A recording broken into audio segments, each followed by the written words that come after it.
The Pat McAfee Show. There'll be no rules for our guests, for us, for the things we can talk about. Yes, sir. Speaking his mind. I've never had a problem expressing my opinions or my thoughts or anything like that. While being relatable. I haven't had that manufactured fake-ass celebrity that a lot of people have whenever they go on those big networks. I've had a chance to really build my crew, build my following, build my audience. And ridiculous. What am I supposed to do? So I'm supposed to look at something that I can definitely afford and say, nah. Is that what I'm supposed to do?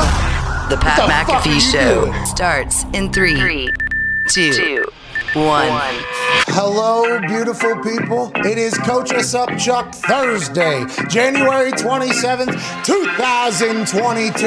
And today's show is packed to the gills. Yeah! We got 3 guests. Chuck Pagano will be joining us in about 18 minutes. Matt Gay, kicker for the Rams, game winner against the Tampa Bay Buccaneers, now hosting the San Francisco 49ers in the NFC Championship this weekend. And although the Rams PR guy is the biggest bum I've ever talked to, the fact that we were able to get Matt Gay on the show, we are very pumped for it. And then icon, legend of the NFL and sport, a man who's made a lot of mistakes. I believe he's tried to make up for it on the other side, but when he was on the football field, absolutely electrifying. Michael Vick will join us. Let's go. Mike Vick is promoting the Football Gaming Society show, which is a show that is introduces people to gambling and chit-chatting. It's alongside a restaurateur named Dave Anderson on the Fubo TV network. Okay. Bingo. Nailed it. Huh? Nailed it. Yeah. Right on screws. That's right. Yeah. Mm-hmm. I'm going to try to watch that show, see what they got going on. I guess they have a show tonight. We'll talk to Mike about that, about his career, about the NFL currently, and what's going on around. There's a lot of news today, and we need to get right to it. The Talk Table is here at Ty Schmidt, at Boston Connor. Tone Diggs, one half of the Hammer Dahn Cowboys, who I have said this so often, it is probably starting to sound like a broken record, but it is real. Somehow, these Hammer Dahn Cowboys. Tone Diggs, who you see here, the Canadian sensation you see in the back there. Mitt, Nick's involved now. Foxy's on a run. They are on a heater for the last 12 months. And people think we are lying. We are not lying. 15 minutes after this show ends at youtube.com/Hammer Dahn, D-A-H-N. These dudes go on the air live and project to the world what their picks are for every single night. And although the gambling gods in the past have normally pissed and rained all over those types of people because, hey, don't be doing that. All right, you can't be projecting it. A lot of people won't tell anybody what they're betting on until afterwards because of the feeling that they're doomed to lose if they let anybody know what they're betting on or try to inspire others to do it in a fashion with a platform. Going on 13 months now, these fucking guys have been on a heater. And that's not just like every single day they win. I mean, there's been a few where they have lost, but at the end of each week, they are up. It makes 0 sense. And last night might have been their best night yet. Yeah. Whoa. Tone Diggs, 10-1 in college basketball. He gave out 11 picks yesterday. 10 of them hit last night. That is just, hey, basic ass, how you doing Wednesday, okay, in the middle of no sports world. Gumpy gave out 17 picks. We are going to have to talk about that at some point. Sure. How many? Volume shooter always happens. He won 11-6 last night. We'll take it. Mitt went 5-0 last night. Whoa. Nick went 3-1 last night in hockey. Foxy went 1-0 last night. We're talking about just here you go, here you go, here you go, here you go, here you go from the Hammer Down boys. And I want to thank all of you for your incredible brains, determination, and potential future problem down. Thank you all so much. Thank you, boys. Thank you for the confidence back. Because I used to be one of those people that was afraid to put out because of the gambling gods. But, I've overcome that fear, and I think we do a good show. Yeah. I mean, I did force you guys to start your show. So, but that's on them for being good at gambling. Yeah, but you guys have taken the horse that basically I forced into your stable and said, hey, this is what you guys are doing. All right, for the good of everybody, for the good of us, for the good of you guys. You guys are too good at gambling. You're going to do this every fucking day. And I'm excited to see what you guys do with this, how this thing evolves, where it goes. Basically, from day one, it's been pretty similar. It's been, hey, we're going to get on the air. We're going to tell you why we're picking what we're picking, and they're going to be fucking winners. I'm proud of you guys. Thank you, Pat. Very proud of you guys. Way to go. Not easy to do that. Not at all. I love it. Let's get to the NFL news now. And I don't know what the odds were for every head coach to end up where, but as the odds got better in some places, other teams started making decisions. For instance, Eberflus was scheduled to have another interview with the Jacksonville Jaguars in the AFC South, a team that is in the middle of rebuilding. Instead of that happening, the Chicago Bears say, actually, we're going to hire you as our head coach. Matt Eberflus, defensive coordinator for the Indianapolis Colts, who came from the Dallas Cowboys, was actually hired, get this, under the Josh McDaniels regime of the Indianapolis Colts. That being said, the Josh McDaniels regime didn't even make it to the press conference, but it did make it in theory. So when Eberflus was hired, it happened before the Josh McDaniels official hire happened. Eberflus gets along with Frank Reich, sticks around, creates a defense that is fucking unbelievable. Now, they did lose to the Jacksonville Jaguars, who have the number 1 pick again in the NFL in the last game of the season, and they were kicked out of the playoffs, but it was not the defense's fault. Matt Eberflus has led a great defense here. Now he's the head coach for the Chicago Bears. Congrats to him. All right. Since Eberflus is out of the market now, and Jacksonville was scheduled to interview him and Nathaniel Hackett and everybody else, since Eberflus is out of the market, Byron Leftwich is now being announced basically as the head coach for the Jacksonville Jaguars. Okay. Congrats to Byron Leftwich. Now there is a alleged disagreement between Byron Leftwich, the fans of the Jaguars, and the Khan family over Balky's existence in the operation. He's been there for like 20 years. A lot of coaches have came and gone. They stink whenever he has been at the helm. I mean, that is kind of what has happened. Yeah. He came, I don't know if it's been 20 years. He's been there a long time. I forget the exact amount of years, Balky.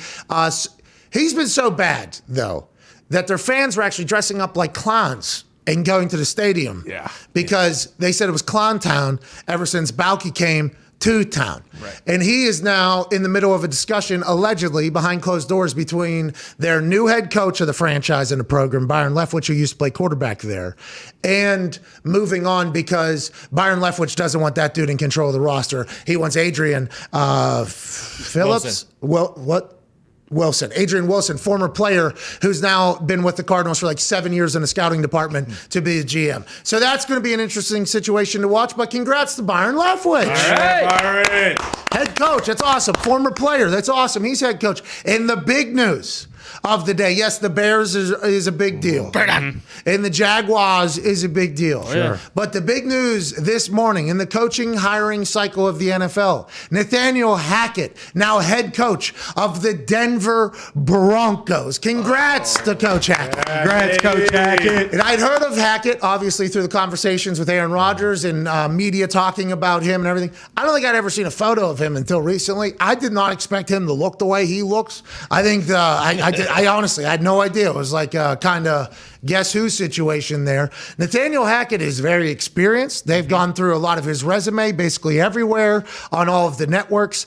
Everybody assumes since he is going to the Denver Broncos, that means one thing and one thing alone.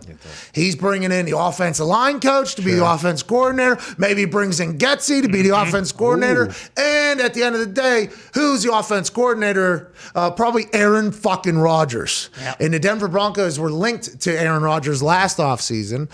Their Broncos fan base actually thought he was going to be a Bronco, like for real, like shoot for real. And the sports books didn't know either. They were actually changing odds for the Broncos going forward, thinking that maybe Aaron Rodgers was going to be their quarterback because there was rumors and hearsay and this was happening, that was happening. And they've been in the market for every single quarterback that has even come potentially available over the last few years. Now, before Peyton Manning's era, they were also whiffing on quarterbacks. So the Denver Broncos, always in a quarterback market, it feels like. And they're bringing in the offense coordinator who has a great relationship with a quarterback that's potentially coming to the market. Are the days over of Aaron Rodgers being a Green Bay Packer? That's what it sounds like right now. It sounds like that was a package deal. You get Hackett, you get Aaron Rodgers, and if you're Green Bay, it's like fuck you both then, I would assume. Yeah, it certainly seems like, that's the main narrative we're going to be hearing moving forward is with Hackett going to Denver, then Aaron and Devontae. And not just Aaron. Devontae is going to, he's following him as well. He doesn't want the franchise tag. He doesn't want to be in Green Bay if Aaron's not there. So that's basically already a done deal. But I don't know if I'm necessarily surprised. We were talking about it before the show. I think he interviewed for the Falcons head coaching job last year. I thought he was maybe going to get that job. So I feel like once that stuff kind of starts happening, your quarterback wins the MVP 2 years in a row. Like there's a good chance he was probably going to end up going somewhere. And it just so happens that it's to the place where everyone can kind of link the pieces. Like, oh, wait a minute. Yeah. Aaron's out the door already. He's Hey, already. Denver's a beautiful city. Denver is gorgeous. beautiful. It's obviously booming because of everything that's ever happened there. Yeah. They have some laws, and I'm not saying that would sway anybody to go out there. It did make me, about it. thin air. I mean, it's thin air. Ball travels further. It's a beautiful city. flies. They got vitamins on every corner, from what I've been told up there. Deep ball. I mean, Payton's moved there, I think. Payton's Yeah. I think Payton is like, I Home love base, this place. full Yeah. time. And he's been in a lot of different places, obviously, with different houses everywhere. He said, Denver, this is the place I'm going to stay at. So, I mean, maybe the city is pretty tempting as well for old Aaron Rodgers. What will Aaron Rodgers do? That's what will be asked for the next, I don't know, 25 days? Yeah. Just about. Is that, I think it's about 25 days? I get attacked so much for talking about Aaron Rodgers. I do, man. It has become interesting as the show's gotten bigger. And I feel like, good friend of the show, Aaron Rodgers, he is talked about in every show. Yeah. Like, it is. Oh, yeah. I wonder if that has to become ridiculous. Like, for him. Like, he has to, I don't know. And everybody just assumes, like, oh, he loves the attention. He loves all that. I don't think that's the case. I think if he was a recluse, I think he'd be okay with it, honestly. And I believe whenever this last offseason, I think he alluded to it when he said war of silence, talking about this upcoming one and his relationship with Gunther Kunz being better. I do believe he, goes off the grid. Absolutely. I think he goes off the grid. And that wouldn't be surprising because the same people that say he's an attention whore also say he's like a hippie and all this other stuff. So it's like, I don't know if those two are necessarily anywhere near in the same package of humans. So I don't know if you can actually kind of piece those together. He has talked about, on this show, he's talked about it a lot. For sure. In all sports shows, he's talked about a lot. I wonder at what point do you just stop feeling uncomfortable with everybody talking about everything you do? That would have to be fucking uncomfortable as hell. Yeah, especially when it's negative. Like you experienced it the other day at Texas Roadhouse. It wasn't negative, but you go out and the first thing on television is yourself. Like how do you even Get me off react to TV. that? Yeah. Give me a. By the way, I enjoyed the hell out of that Texas Roadhouse meal. They're really cool. Delicious. Everybody's really cool.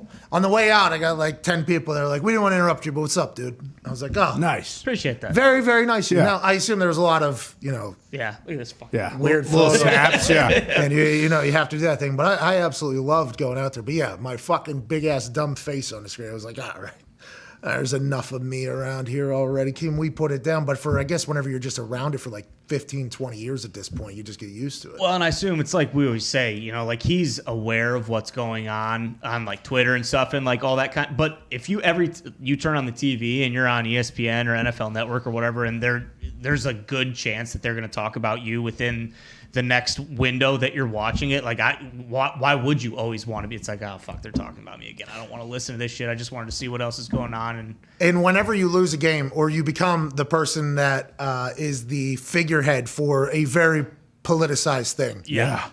vaccinations, Can't escape. Exactly. you're going to get some heat, man. Yeah. Yeah. He's turning it on and says, "Is Aaron ruining football?" on Yeah. the bottom of the goddamn screen. Yeah, that's the entire subject of Yeah. the conversation. Anyways, he's not, but his future is something that a lot of people are talking about. And if John Elway and General George Payton said, we're going to hire Nathaniel Hackett in hopes that he could potentially be the best recruiter for Aaron Rodgers, people would say that was chess if it ends up working out in a good play. But right now, everybody's saying this is a desperate attempt to try to get a quarterback. It's all in how you frame it and how it works out. But, when John Elway told Peyton Manning, hey, here's the keys to the entire building, basically. Do whatever you got to do. And then they win a Super Bowl. Oh, that's great leadership. That's great. That's great Smart. leadership. But if they don't win a Super Bowl and they lose in the Super Bowl, they go, John Elway just handed over all responsibility to Peyton and they didn't get it done or whatever. So, it's all bullshit, basically. But there is a lot of things to be left, figured out. There's a lot of coaching openings still out there. Oh, yeah. There's a lot of conversation about who's going to get those jobs. Hackett, Dable is allegedly going down to Miami to the Dolphins. He's maybe the leading candidate now. Brian Flores is still interviewing with numerous places. I think it is just very interesting to me about how these decisions right now are judged. And we have no idea. Like when Pete Carroll was the coach at the Patriots. Yeah. He stunk. The worst. He stunk. I mean, they were bad. They were bad. Whenever he goes to USC, though, they were all pumped, like, hey, this guy's going to turn around. He goes to Seattle. If he would have been judged off of what he did in New England the first day he was hired in Seattle, that entire run up there of the Legion of Boom and that success is never even chatted about. You have no clue if somebody's going to be good or not. You can expect somebody because of their previous actions to do something, and maybe that's the expectation. But what if it's just, it fits, it works, they get the right team around the person, and they all of a sudden have success? And on the flip side, I don't think having a little bit of success somewhere else means jack shit about you going to where you're going. You have to rebuild that entire thing. Urban Meyer was talking, I think, to Dan Dawkich, and he said it was the most miserable he's ever been in his entire professional life because of losing and everything like that. He's had a lot of success in places. Why could he not have success in the NFL? It's just because you have no idea what you're building. You have no clue until you get there. Will you be able to get the free agents that you want to bring in? Like Nathaniel Hackett, there's no way he went in there for his head coaching interview and said, oh, that's what we're going to do. We're going to get Aaron Rodgers out of Green Bay. And there had to be a follow-up like, well, if that happens. But if he does get Aaron Rodgers to the Denver Broncos, let's assume that he's going to have a lot more success as a head coach than if they don't get Aaron Rodgers, knowing that they each know each other inside and out. I just think it's very difficult to judge the hirings right now because we have no clue what's going to happen. And at the end of whoever's tenure, whoever gets fired first here, I don't even know if we'll even blame the coach for a lot of things. It'll be like that whole, they were doomed over The situation. that. The Jags, wide open. Saints, I mean, Sean Payton just retired 2 days ago, semi-retired. He might get back into coaching. He might do TV, not 100% sure. He just needed to step away. They are also $71 million over the salary cap next year. So I respect him saying, I don't want to take on the stresses of what next year is going to be. We're going to be playing Boston Connor and nose guard. Yeah, hopefully. Dolphins, allegedly, Daboll's the new favorite, but who knows what's real and what isn't at this point. The Raiders, have we heard anything on that? Still hearing, like, Harbaugh's still the name that I keep hearing for that. But Ian Rappaport told us basically, like, haven't heard the NFL is interested at all. Have heard that Jim Harbaugh may be interested. Yesterday, they interviewed the player personnel guy from the Steelers, Brandon Hunt, who I thought was going to take over for Colbert since he's leaving after the draft, apparently. So I don't know if they're looking for a GM first before they do the coach over there. Dan Quinn has turned down, I guess. He had 6 interview offers, and maybe he took a couple and said he's just going to return back to the Dallas Cowboys to be defense coordinator. Smart, I think. Yeah. Had success, you're a hero, you got your backwards hat, you're the guy, you're doing that whole thing. Yeah. Why would you just want to jump right back into the, oh, fuck, this guy's team stinks camp? At least Big Mike McCarthy is the shield for this Right, team stinks. exactly. Yeah. You can at least enjoy yourself. But I guess the payday of a head coach and a defense coordinator is vastly different. There's other jobs still open. Texans, Vikings. I mean, there's a lot to be figured out at this point, and I have no idea how it's going to end up. Well, and the Texans have basically already said that they're going to hire Josh McCown, right? And we haven't heard any. I mean, they basically said that last week. Hey, we want someone to interview this guy so that we can go ahead and just hire him right away. Like, if they've already zeroed in on that, do you think they're even bringing people in for interviews? We have no idea if that's real or not, too. True. Yeah. The Josh McCown Yeah. thing. We have no. This is just like it's around draft time right now. Feels like we don't know what's real and what isn't. There's a couple teams circulating. Jim Caldwell, his name's bouncing around. I thought maybe he was going to get the Bears gig with Ryan Poles because Bill Polian was in there doing the interviews. They found Eberflus. They liked him. A lot of coaches getting hired today. Joining us now is our coach. I think he is obviously enjoying the hell out of retirement. We have seen him call from a beautiful log cabin at the top of the Rockies. Yep. We've seen him on the road in Chicago enjoying some, good gabagool. I know. Today, I believe he's calling in from a beach in Mexico. The ever-retired and happy, ladies and gentlemen, Chuck Pagano. Yeah! Look at this guy. You're glowing. What's up, guys? You're glowing. Well, I don't know. Come on.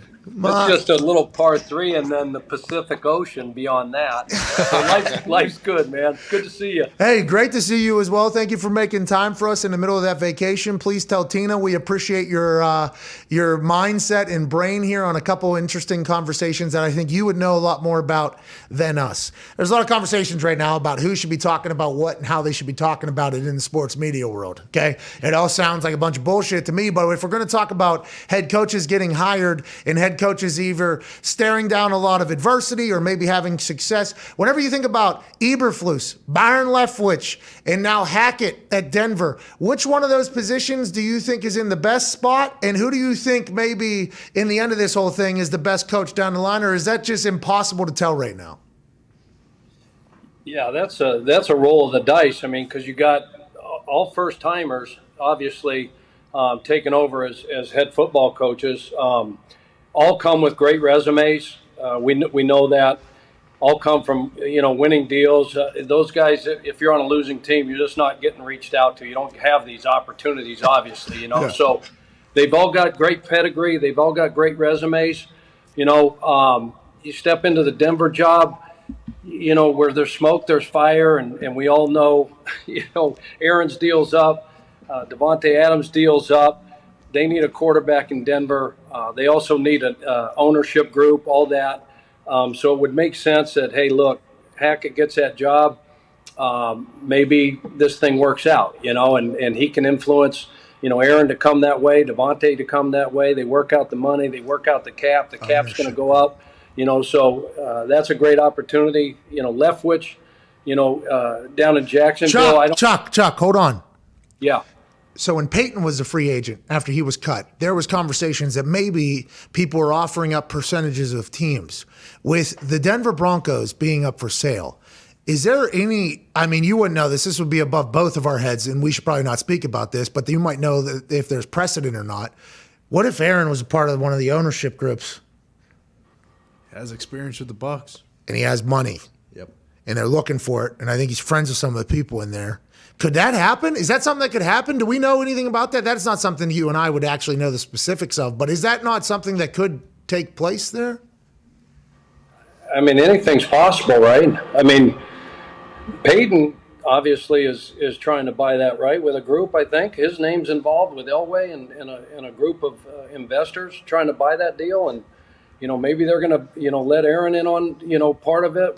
No. Anything's possible. Nobody's got to fucking change. Desperate times call for desperate measures. So anybody will do anything and everything to, try to land a guy like that. Who knows? Chuck, you think Hackett went in there and they asked him during the interview, do you think they asked him like straight up, do you think there's a chance if we hire you as a head coach, you'll bring Aaron? And I assume they also hired him with realistic expectations that they might not land Aaron, right? Because a lot of people talking, they're like, well, this is a package deal. You get Hackett, you get Aaron, you get Davante. That is why they hired him. And maybe it was a desperate hire and an attempt to get better players at positions that they need better players at.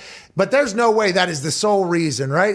Or do you think that is something that the Broncos would roll the dice with, knowing that he's a good coach as well? Yeah, that would just be like icing on the cake, for me. But he went in there and obviously blew them away on the interview. George Payton, the general manager, the upper brass there, obviously, knew about, Hackett and being a football lifer and coming from a football family. Again, his resume speaks for itself. So, that wasn't, hey, look, we got to hire this guy because if we hire this guy, forget if he's worth a damn as a coach. We're going to get Aaron Rodgers and Davante Adams. So, no, I just think they just look at that and say, if this does happen, if Aaron does start to test the waters of free agency, then we probably have a decent shot knowing their relationship. We heard. Aaron, a couple of weeks ago, talk about those guys on that staff and specifically about Nathaniel and his football IQ and acumen and their relationship. So, yeah. How about Byron Leftwich going down there to be a head coach? Obviously, he was the offensive coordinator this past season or a couple seasons with the Tampa Bay Buccaneers. I assume he's done it before that. I should have done more research into his coaching run here, but he was a name that kind of grew fast, right? In the coaching ranks, this guy's played at a high level for a bad franchise. He's now coaching at a high level. He's won a Super Bowl. He's with Tom Brady. I think that entire narrative is big. What is the life change you think? Oh, who is that? Is that Tina back here? That's Tina. She's back from a walk. Hey, Tina! Hey, aquí estamos. Hey, aquí estamos, mi amiga. Ha, hola. Hola. Hola. Buenos dias. Oh, what? Hola. Hey, Tina, how are you? Great to see you. You. Hey, thanks for letting him chat with us in his villa next to the par 3, next to the Pacific here in the middle of your beautiful vacation. We appreciate it. We love you. We love doing it. Oh, okay. Well, that's great news. There you go. Hey, we love you guys too. Hey, we love you guys too.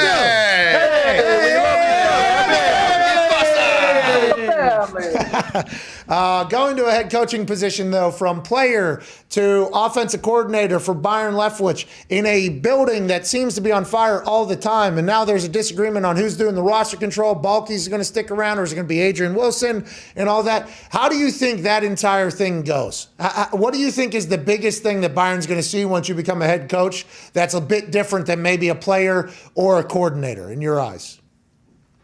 Yeah, you're not in charge of just one side of the ball or the quarterback anymore. You're in charge of, you're the face of the franchise. So, Bruce, did a great job with Byron over the years, and he groomed him for this opportunity and mentored him. Again, Byron's got a really good resume, obviously. Longtime player, well-respected around the NFL circles and about his, football acumen and his football IQ. Always a smart guy. And it makes sense going down there. Again, everybody's looking for the next, McVay type guy, LaFleur, everybody, the offensive guy, the quarterback whisperer, the guy that can go down there and get, the quarterback, Trevor to his ceiling. But again, he's going to have the responsibility of everything else. And so hiring the head coach who's going to be the play caller and the quarterback coach, he'll just have to go get the very best defensive coordinator and leave him, he'll leave him alone, like Bruce has done, down in Tampa with Todd Bowles. So I think a lot of that same structure of how BA ran things and how he's used to running things in Tampa will carry over and help him, in Jacksonville. I don't know. You read, on the internet, this, that, and the other about, Balky, is Balky in? Is Balky out? Who's the general manager going to be? So, those dynamics are crazy, when it comes down to it. So if Byron has that job, and is going to be the guy and the other guy's out, then obviously they got the guy that they wanted and they gave him, whatever leeway he was asking for in order to, if you want me to be the head coach, this is how things got to be set up. Man, it's so interesting because the head coach GM relationship has to be real. And Khan's down there, in an interesting position because, okay, so I got this guy who has worked with Tom Brady, has a great resume, he's a well-respected player in the league. He used to play for this franchise. He's still beloved by this franchise. He's never been a head coach before. We have no idea how he's going to, but it's got to be better than the guy who's never been an NFL head coach before that we just had. It has to be better than Chop House. He comes in, and then Byron Leftwich is like, well, I seen the Clown Town stuff, though. Don't we need a fresh start? Now, Khan is thinking to himself, this is a first-time head coach. I've had zero success in doing this. That's a tough thing to do, I think. Kind of hire the right way. Hopefully they'll be able to figure that out. Now let's chit-chat about Eberflus up there in Chicago. And obviously you coach in Chicago at the end of your career. You got to experience the Bear fans, okay, like Zito and many, many others. 4th largest city in America. So it is obviously a fan base that would like to see a winner again. What do you think Eberflus has to do? How do you think they landed on Eberflus? And do you think he has any shot at winning in Chicago? Chicago, it just feels like just doomed for whatever reason. It doesn't it? For no reason. In Flus we trust. Yeah, Eberflus, whatever the case is. How do you see that going? And Ryan Pohl is first-time general manager as well. He's former player. I like these former players getting these positions. I feel like it's a lot harder to win in the NFL than we give anybody credit for. It's crazy. It must be really, really smart guys. I know Matt is a really good coach and a smart dude. He's a defensive guy, obviously. Yes, you can win in Chicago. You're talking about one of the most iconic franchises in the history, 102 years of football. Mm-hmm. George Stanley, Hallis. You have to win there. You don't have a choice. And they've got good players. And the big thing for me with Matt is he'll run the defensive side and he'll select those guys. And like Byron, they got to surround themselves with really good people and really good teachers and really good coaches. And so it's going to be interesting to see, and I wonder about those talks when he's interviewing for that job, who his offensive coordinator is going to be. Because to me, when he sat down with, they had Polian, like you said, involved. Tony Dungy, I hear was involved in that process. Obviously, close connection to the Colts. I think Poles, Eberflus share the same agent. So there's always that connection, when you're talking, and you're interviewing, it's easy to put these pieces to the puzzle together once you figure out, you find out some of these things, how these things go down. But this agent put these two together and they got along. Like you mentioned, the head coach, GM relationship is got to be, really, really tight, and they got to be able to get along because you're on the day-to-day grind and the expectation and the pressure. But to me, the biggest thing would be, okay, who's going to be this guy's OC? What system is he going to run? Who's he going to go grab to develop and get, Justin Fields, to his ceiling? Because they've got good offensive weapons. They got a good runner in Montgomery. A-Rob's up, on offense as far as receiver, but Mooney, a good young receiver, need to fix the offensive line. But Matt will go in there. He'll do a nice job, and the expectations aren't going to change there. They want to win there, and they want to win bad. Well, they deserve it, especially with how loyal their fan base is. They fought through it all, it feels like. Oh, yeah. And this is just like another Cubs situation almost. It's starting to become. Next year's the year. The Cubs broke the curse. They did. The Cubs were able to break the curse, and a little happiness was able to come to Chicago. Ryan Poles, I'm fucking pumped for him. Yeah. Showing up in a Benzo. Hey, did you see him show up in that Benz, too? Get out of that whole thing. Former players becoming GMs. I love it. I fucking love it. In the trenches guy, too. Did you see the size of coat he had on? Woo! He got up that Benz. Hey. It looked like it was 50 below zero. It was, asshole. Hey, we're in America here, okay? It is freezing cold here right now. Yeah, I know you're catching a tan, going back to the Southern Italian olive skin. Like, I understand that. We are freezing our fucking asses. Oh, God. This guy. Go look at the ocean. No, that's amazing. I mean, I saw that picture of Poles, as an undrafted free agent, rookie there at Chicago. And then today's picture, before and after. It's crazy. But, again, they must have – I mean, he's got to be a smart guy, and they went from that same KC tree, go back to that place that has success and know what's going on. And being around Brett Veach and that whole organization for so long, I wish him all the success in the world. Seems like a good guy. I don't know him. But, again, it's like the honeymoon's already over. When you pull up in that Benz or whatever, and you got that coat on, you're going into that building. He's got his head coach in place, but shoot, roll up your sleeves because you're going to go to work. You're going to earn every cent of that check you got. Yeah, pretty blue collar up there. They had him fly coach, I think, and then they picked him up at the airport. George picked him up, though. Yeah, they picked him up at O'Hare, I think. It was O'Hare, yeah. Drive 2 hours to the facility. That's right. Yikes. Do the whole thing. Yeah, real wine and dine up there, but I like to keep the work ethic, keep that blue collarness up there. I hope the Bears turn it around. That'd be good for everybody. Former player at GM, though, I am very, very pumped. Go ahead, Connor. Yeah, Chuck, how hard is it for coaches to replace some of these coordinators? Like, do you think Frank already has a guy set in place to be the DC for the Colts? And same with the Packers. Like, do they have a replacement for Hackett, or does that not really matter as much because of guys like Darius Leonard and Aaron Rodgers who can already run those sides of the ball?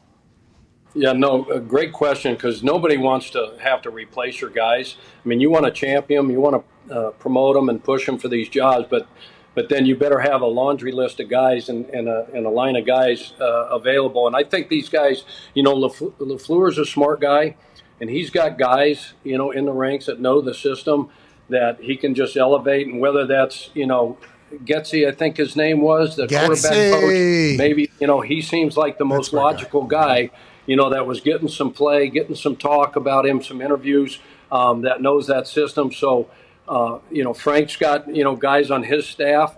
It's always easy because it's hard because when you're good and you play good and you've got those players. Sorry about that. Well, I'm sorry. Do you have a massage? We're probably there. A massage probably happening. A little spritzer. You got a little. Somebody put some sunscreen on. Is that what's going on there? Sorry about that. No, yeah, no.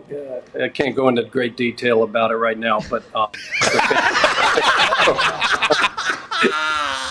yeah, so we'll discuss that later on. No, but those guys have, because you want to keep, the system, the terminology, all those things. So if you've got somebody in-house, Connor, that you've been grooming in case you lose guys, because those guys know when you get good, you hire good coaches and you have success, you're going to lose them. And then it's really, really hard to find guys. And, guys that are at other places, too, that you may covet, if they're under contract, especially if they're in the same conference or the same division, those people ain't letting them out.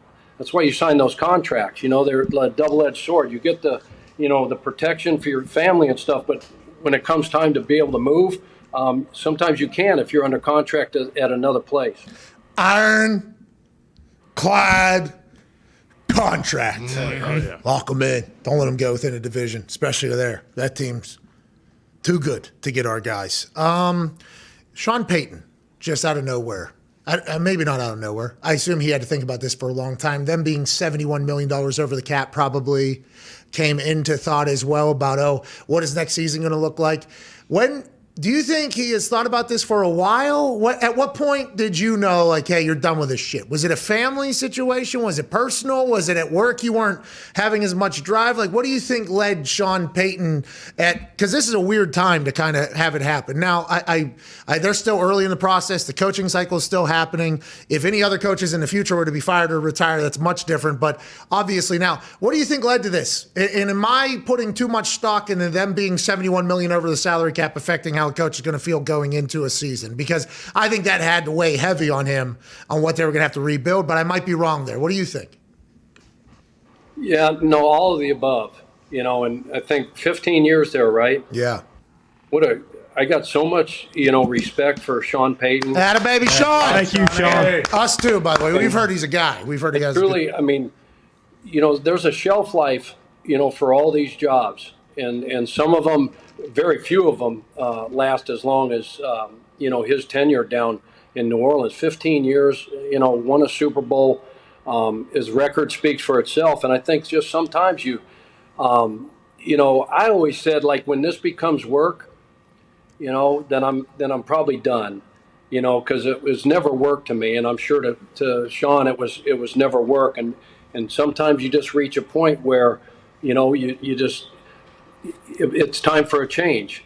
And for him, what he's done down there, he may not think he can do anything more, for that franchise or for that city. And sometimes it just, change is good because it's good. And it's, the message gets maybe stale, the same, whatever becomes just a little bit stale, and it's time for a change. And I think, he sacrificed so much and gave so much to the game and so much of his time to that organization and that team that, sometimes you just need a break. And if that's a year, if that's 2 years, if he's done, then, hats off to Sean and the job that he's done and the impact that he's had on the National Football League and on so many players in that city and that organization. He's top shelf, man, A++ coach and person.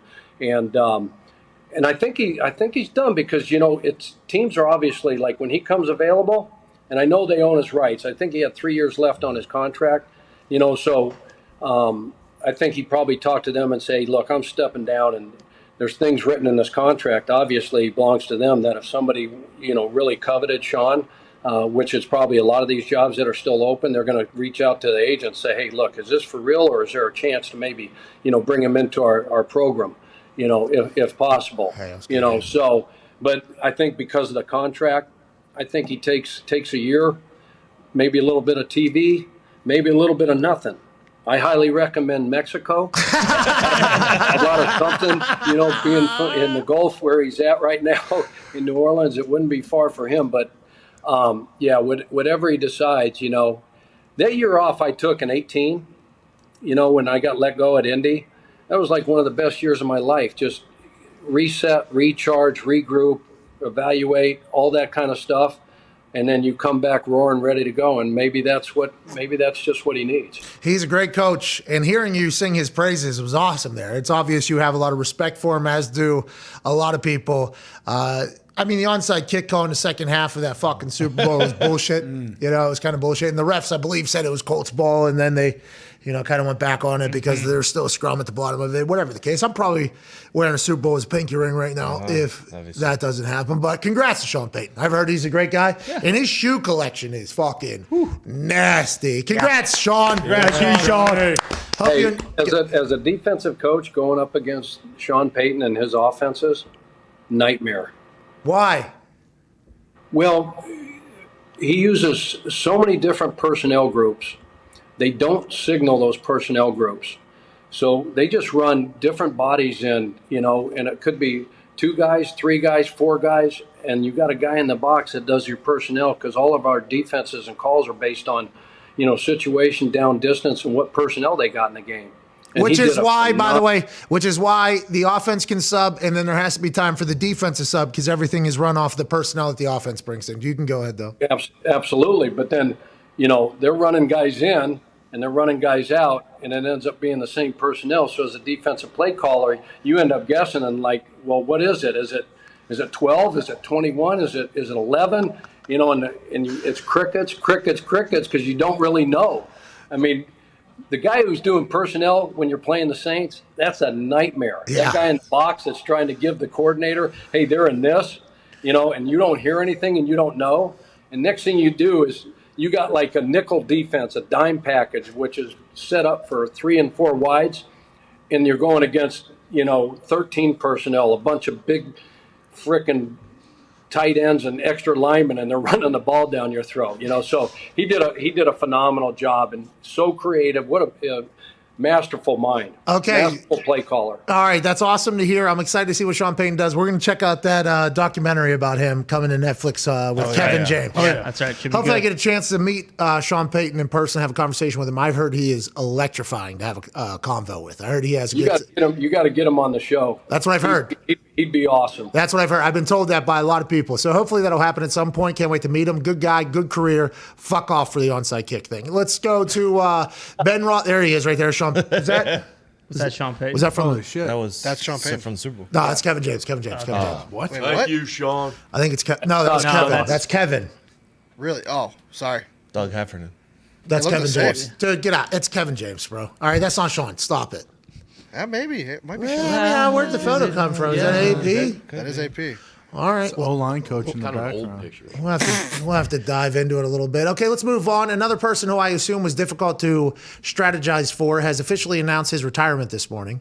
You were with the Ravens for a little bit there, and obviously I think you were at the Browns. I don't know if it was at the time that this dude was playing, but Ben Roethlisberger has officially retired. What made him a guy who's going to be in the Hall of Fame? What made him, because now the debates are he has 2 Super Bowls, his stats are this, his stats are that. Then there's obviously the conversation about the program he was a part of and what the defense was the entire time. I mean, that's happening on TV right now. Orlovsky's breaking it down. Yeah. What from a football standpoint, what made Ben Roethlisberger so good? I mean, he had some great days against us a couple times. I mean, he had some. Martavis Bryant is still running, I think, at one point. But what made him so great, you think, Chuck? He was a phenomenal frickin' player. And my 4 years in Baltimore, you know, going up against him, you know, twice a year. I mean, the guy was, you know, a top competitor, so big and so strong that, you know, you could pressure this guy and you could go after him with 4 or 5, 6, whatever it was. And right when you thought you had, you know, him, you know, hemmed up, he's got 2, 3, 4 guys hanging off of him, and he's still got that ball in his right arm, and he's still completing balls, you know, down the field. We lost one season. I think we lost all 3 games.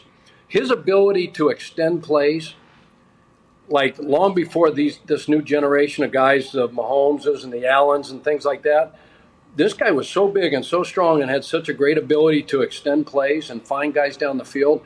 You know, one year we lost, I think, both regular season games and the AFC Championship game just on like extended plays, you know, him throwing to Santonio Holmes, you know, and the plays that he made to Hines Ward and Antoine Randall, you know, and you can say, yeah, you know, the defense, this, that, and the other, that guy is a first ballot Hall of Fame.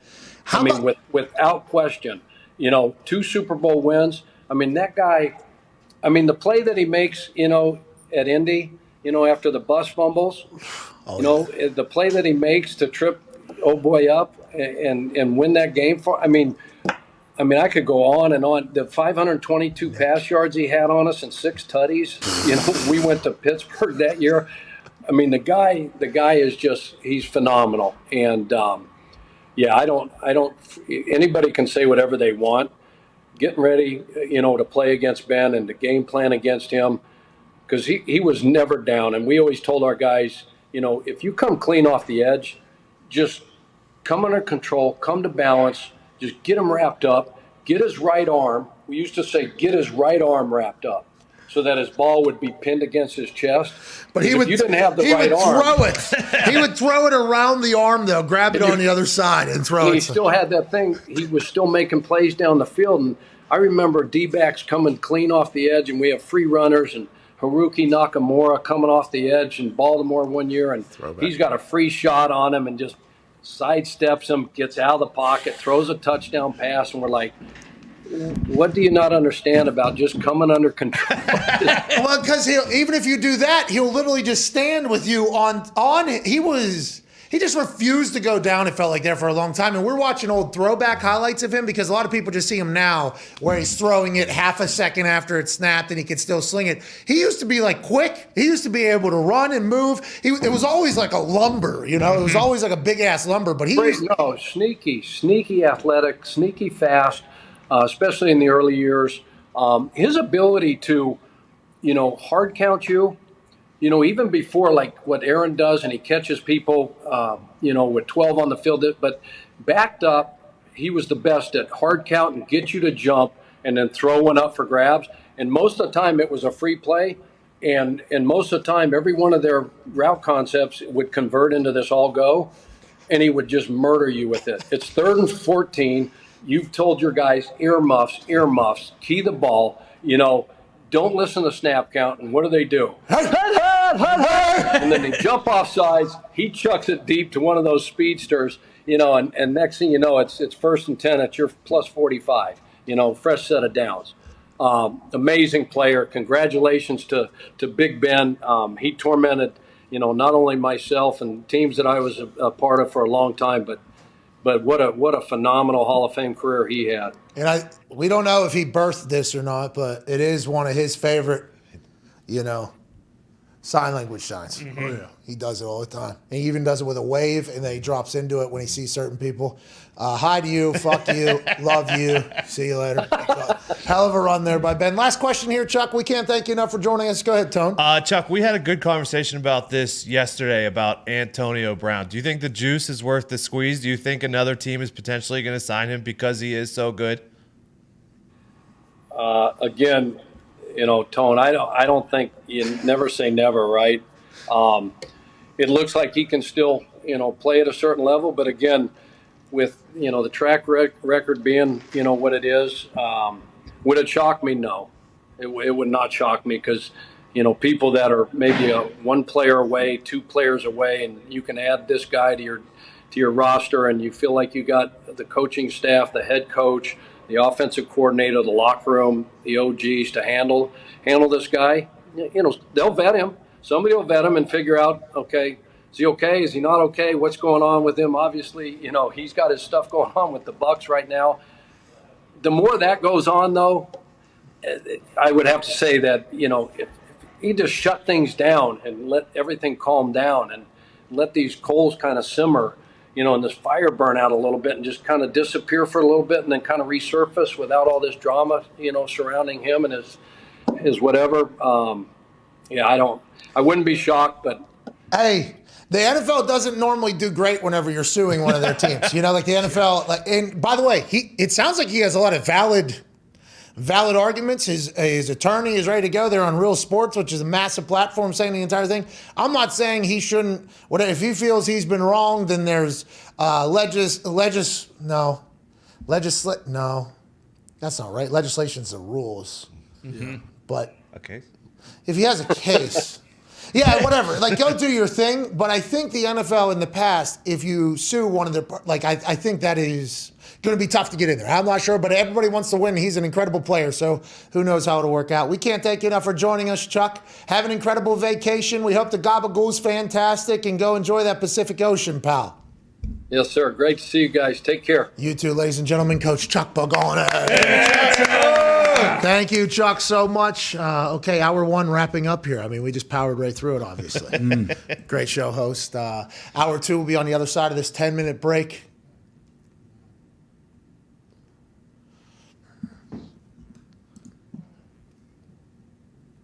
Thing froze. The thing froze. I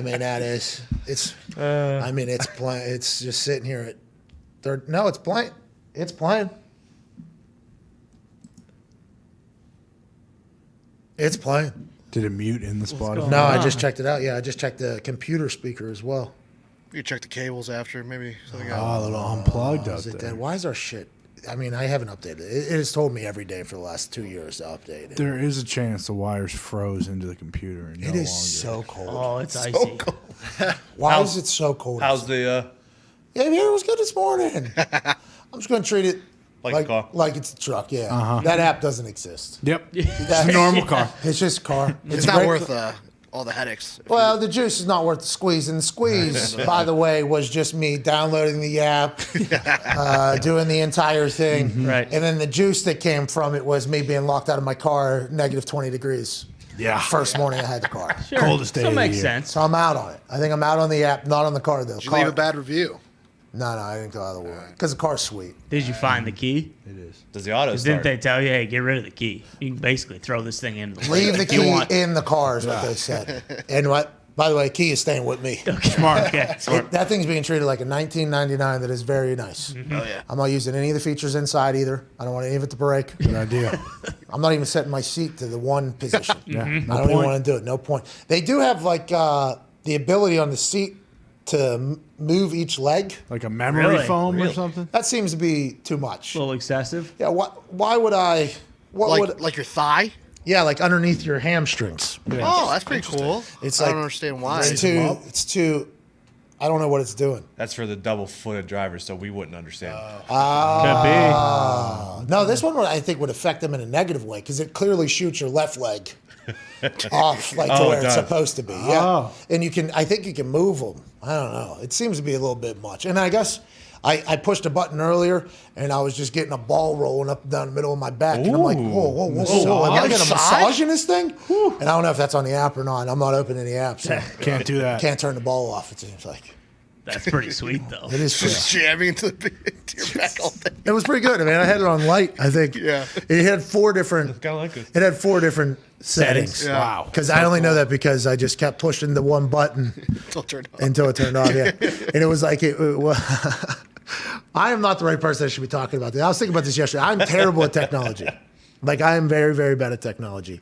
Have an internet company, work on the internet all day. Terrible with technology, and that's why I don't get Bitcoin yet. But I've had a lot of people reach out to me about explaining it to me. That's not your fault, though. That's sure. like the car should be able to do stuff like tell you how to do those stuff. Well, that's kind of what I was told. But I mean, it was. I just got to go back to the basics. It shouldn't be that challenging. I got to go. No, hey, listen.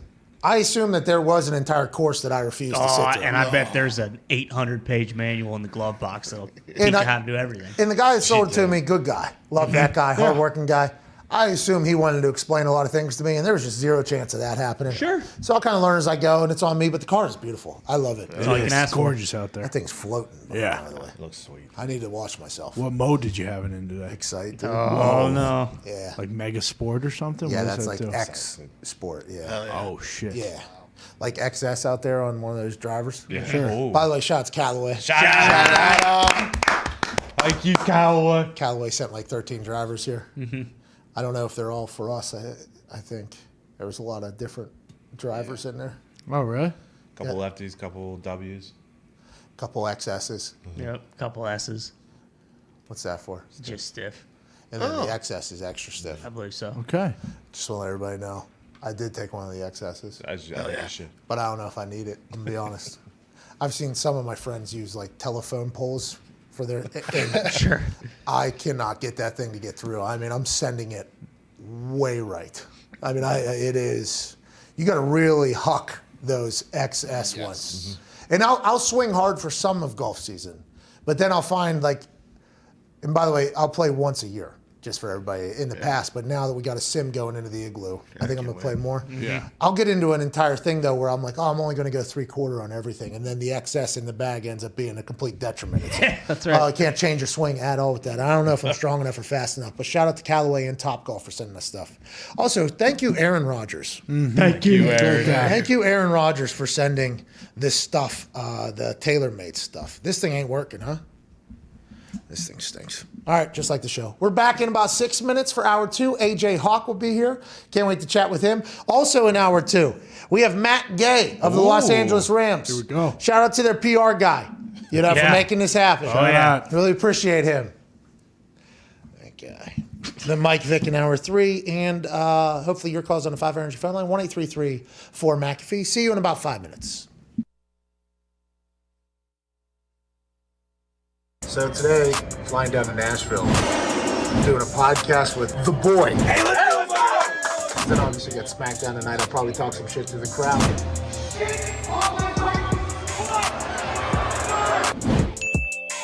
Then we'll fly back home, watch Divisional Round weekend. Let's have a day.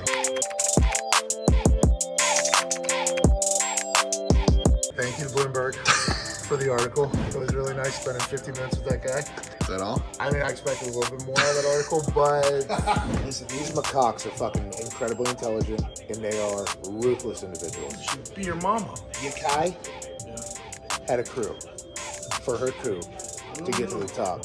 Ain't nobody gonna come topple her after what they saw her just do. She just took out her fucking mom, dude. Someone from the nature reserve saying, hey, look, we're gonna have to go fucking put a bullet in you Kai's head. We can't have these monkeys going apeshit. Yakai. Can you imagine if the other macaques get wind of this? There might be 2,000 macaques heading to this nature reserve. Here we go!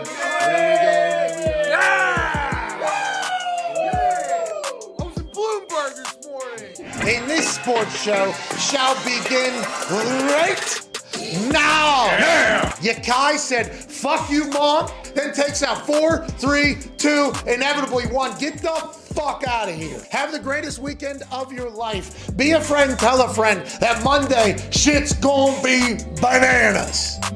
That felt pretty good. See you all. Bye. Hey, this is a Betty White challenge. Every one of these particular hot dogs that is sold today, the proceeds will be donated to further the brand. Betty White loved animals. Bunch of hot dogs for the dogs. Make sure you tell the boy that we said if someone doesn't sign the boy in the next 2 weeks, the boy is always welcome in New England. Okay? And Pittsburgh. Always. I'm in my element, flow is like water. I'm forced through the fire, I'm feeling like gold. Gotta stay grounded, stay down to earth. Following God and you grinding, you do as you told. I don't work to make you like me, but I'm front and center, word to Spike Lee. And God came in the nick of time. They think I'm crazy, but I might be. Let's run it up, run it up, run. Welcome. Good to fucking meet you in person. Hey, teeth are whiter in person. Hey, I'm fired up. Let's go, man. Let's go. Look at you, dude. Did you see that posting? Pat McAfee is on Bussin' with the Boys. You're kind of like a bucket list guest. When we started this thing, we're sitting on this bus, like Bussin' with the Boys. Podcasting isn't in my mind unless I'm listening to your shit. You have a small part in that influence of all of this happening. It's cool as fuck that you're sitting here. AJ Hawk, AJ Hawk, AJ Hawk. I mean, I'm gonna be late. Do your SmackDown, bro. And just like the macaque monkeys, the top of the pyramid can be shifted. Is there any singular honor is better than that to and you say stupendous? You better give it the proper accolades. I've been Googling, I've been searching. What is the proper definition of stupendous? Is that a dictionary? You're damn right, they still exist. Amazing, astounding, marvelous, astonishing, phenomenal, breathtaking, smashing, superb, fabulous, fantastic, tremendous, wondrous, monumental, mind-blowing, terrific, radical, colossal, dynamite, staggering. All of those words are the definition for one word, and that is stupendous. And social media, you read it. Also Monday night. 6 hours before King Henry returns. The breath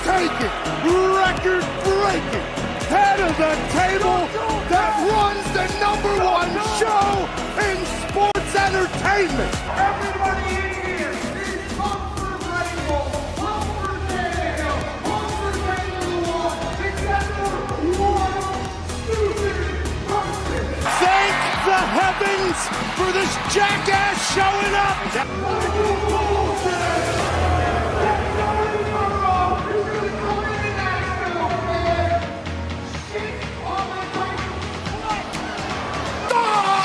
Oh my God, no! Did Sammy poop his pants?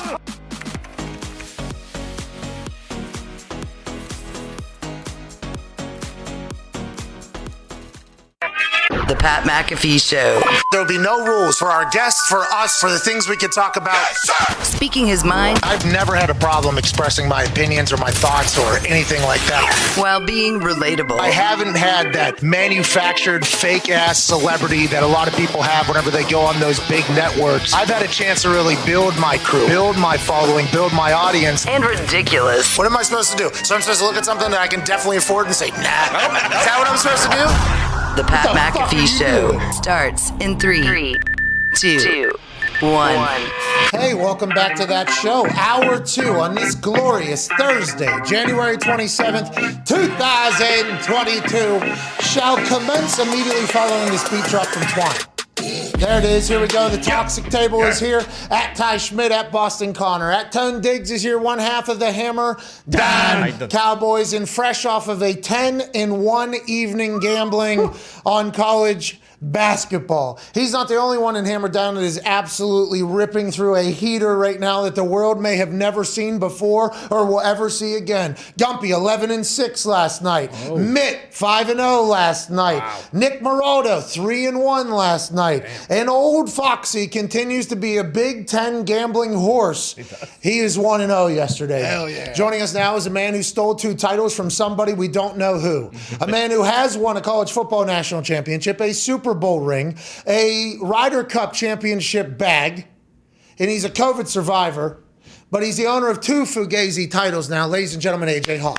Yeah! What's up, Hawk? What's happening? 2, I'm giving 1 away, though, so I'm only going to have 1 left.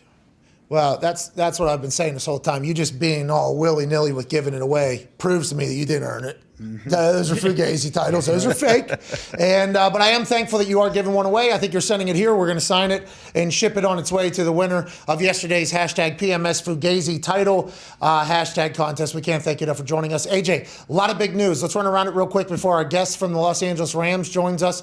Eberflus, now the head coach in Chicago. Byron Leftwich, allegedly the coach in Jacksonville. They're trying to figure out roster control. And Nathaniel Hackett, head coach of the Denver Broncos now. What's your biggest takeaway? Who do you, does this mean Aaron Rodgers going to Denver? I mean, it seems like the rumor mill is really heating up. Aaron and Devontae headed out west to Denver. We'll see. No, I mean, I don't know. I have no idea. I'm happy for Hackett, though. I know Aaron loves him. I know the rest of the team loves him, so I think it's much deserved. And Eberflus probably pumped in Chicago if Hackett is to take Aaron out of the NFC North. Ryan Poles, former player, general manager there. I love that. I love former players at president position, Jason Wright, former players at general manager positions like Ryan Poles is now and many others are. And I love that Byron Leftwich is getting a chance to potentially be the head coach of the team he played for. That's an awesome full circle type story, but I don't know how it's going to go. Jacksonville seems to be doomed for failure at all times. But hey, they might turn around. Trevor Lawrence is a hell of a player, and Byron Leftwich is respected by everybody he's ever played with. Yeah, I mean, the Jacksonville job definitely has its challenges, but I think it's awesome. The more we see former players become head coaches, become GMs, front office people, then the more and more are going to know it's a possibility and are going to try to take that path after they get done. So I think it can only help the NFL. Yeah, pipelining the coaching would be good. I think the pay for the lower level coaches is probably going to have to change if players continue to get into that. But neither here nor there, and that's not from any source or experience in my own. Just thinking about what my friends have signed up for that are former players to coach, and then I talk to them, and they tell me what they're doing, and then they tell me how much money they make. I'm like, get out of that. Get out of that profession. But it takes a real love of the game to be a coach. And if you're a player and you're a coach, you can see it from both sides. Hopefully, Byron has a lot of success. Excited for Eberflus. Hackett's out there. And, you know, a lot of people think that Byron Leftwich was hired because owners are looking for a quarterback whisperer. somebody that can make an offense go. And the man that started this entire thing was a 30-year-old dude that none of us had ever heard of, but immediately became fans of because of his electricity in Sean McVay. Sean McVay went to the Super Bowl early, had to recalculate the entire team. Now they're in the NFC Championship, and he seems to be a guy that people are going to be searching for forever in every other program. Well, there's another guy that is on that team that I think people are going to be seeking for their program. Just hit a game winner less than 7 days ago against the Super Bowl champions. The kicker for the Los Angeles Rams, Matt Gay. Yeah! What's up, dude? What's up, man? How you doing? Hey, congratulations on the success, dude. There was a kicking carousel going on over there at the Rams. I think there was, a lot of question marks. Who's going to be able to take this job? We're in Los Angeles. Obviously, Hecker's very good, but our expectations are very high. A lot of superstars. Which kicker can come in here and handle the job, handle the opportunity, and make kicks? You've proved that beyond any doubt. Congratulations, man, on finding a home out there in Los Angeles. Thank you. Appreciate it. It's definitely a good fit out here. I find that a lot for players. It's kind of where you fit in. Oh, so you love it out there. You love it. I mean, Larry David's out there cutting promos against kickers, and there seems to be superstars around. You guys are in the NFC Championship. Is it like the glitz and glamour thought from the outside looking in it is in real life, or is it just kind of standard day-to-day, and then Sunday we see all the buffer introducing and everything like that? Standard day-to-day. I mean, we're kind of tucked away from like downtown LA and stuff, so it's business, and then Sundays you see all the people showing up at the stadium for game day and the glamour. But what do you think it is about this team getting wins this year? You think it's Matthew Stafford coming in? Now, obviously, you weren't here for the entire run with the Rams, but do you think Matthew Stafford being there just was an immediate confidence boost for everybody? Like, hey, we can go on a fucking run here? I think it was a huge confidence boost for everyone. I mean, 9 is wheeling and dealing. He's a bad dude. The way he just controls offenses, the way he runs the show, the arm talent, the things that he can do, the no looks.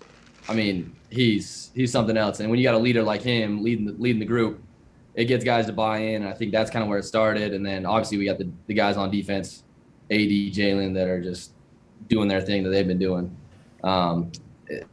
Group, guys are buying in. Guys like being around the guys. It's just, it's an awesome group to be a part of. It really is. Hey, is McVay the way that he is presented, at least from the outside looking in? This dude always seems to be super positive, super detail oriented, and he's pretty jacked too. I know he had his shirt off on Hard Knocks and he caught some heat from his buddies, but he looked good, man. Like, do you see this dude in there 3 a.m. working out before he starts watching his film at 4:30? Is he one of those grinders? And also, how are he and Stafford? They seem to be almost connected at the hip. Oh yeah, he's always jacked up. He's always fired up. He's got this energy about him that the players feed off of and that the players buy into, and it's everywhere. It's on the field, it's in meetings, it's just contagious with the whole team. And then him and Stafford, the relationship they have is awesome. To see them work together, to see them talk about things, figure things out throughout the week, the way they're constantly communicating and just figuring out plays and what they want to do on different looks.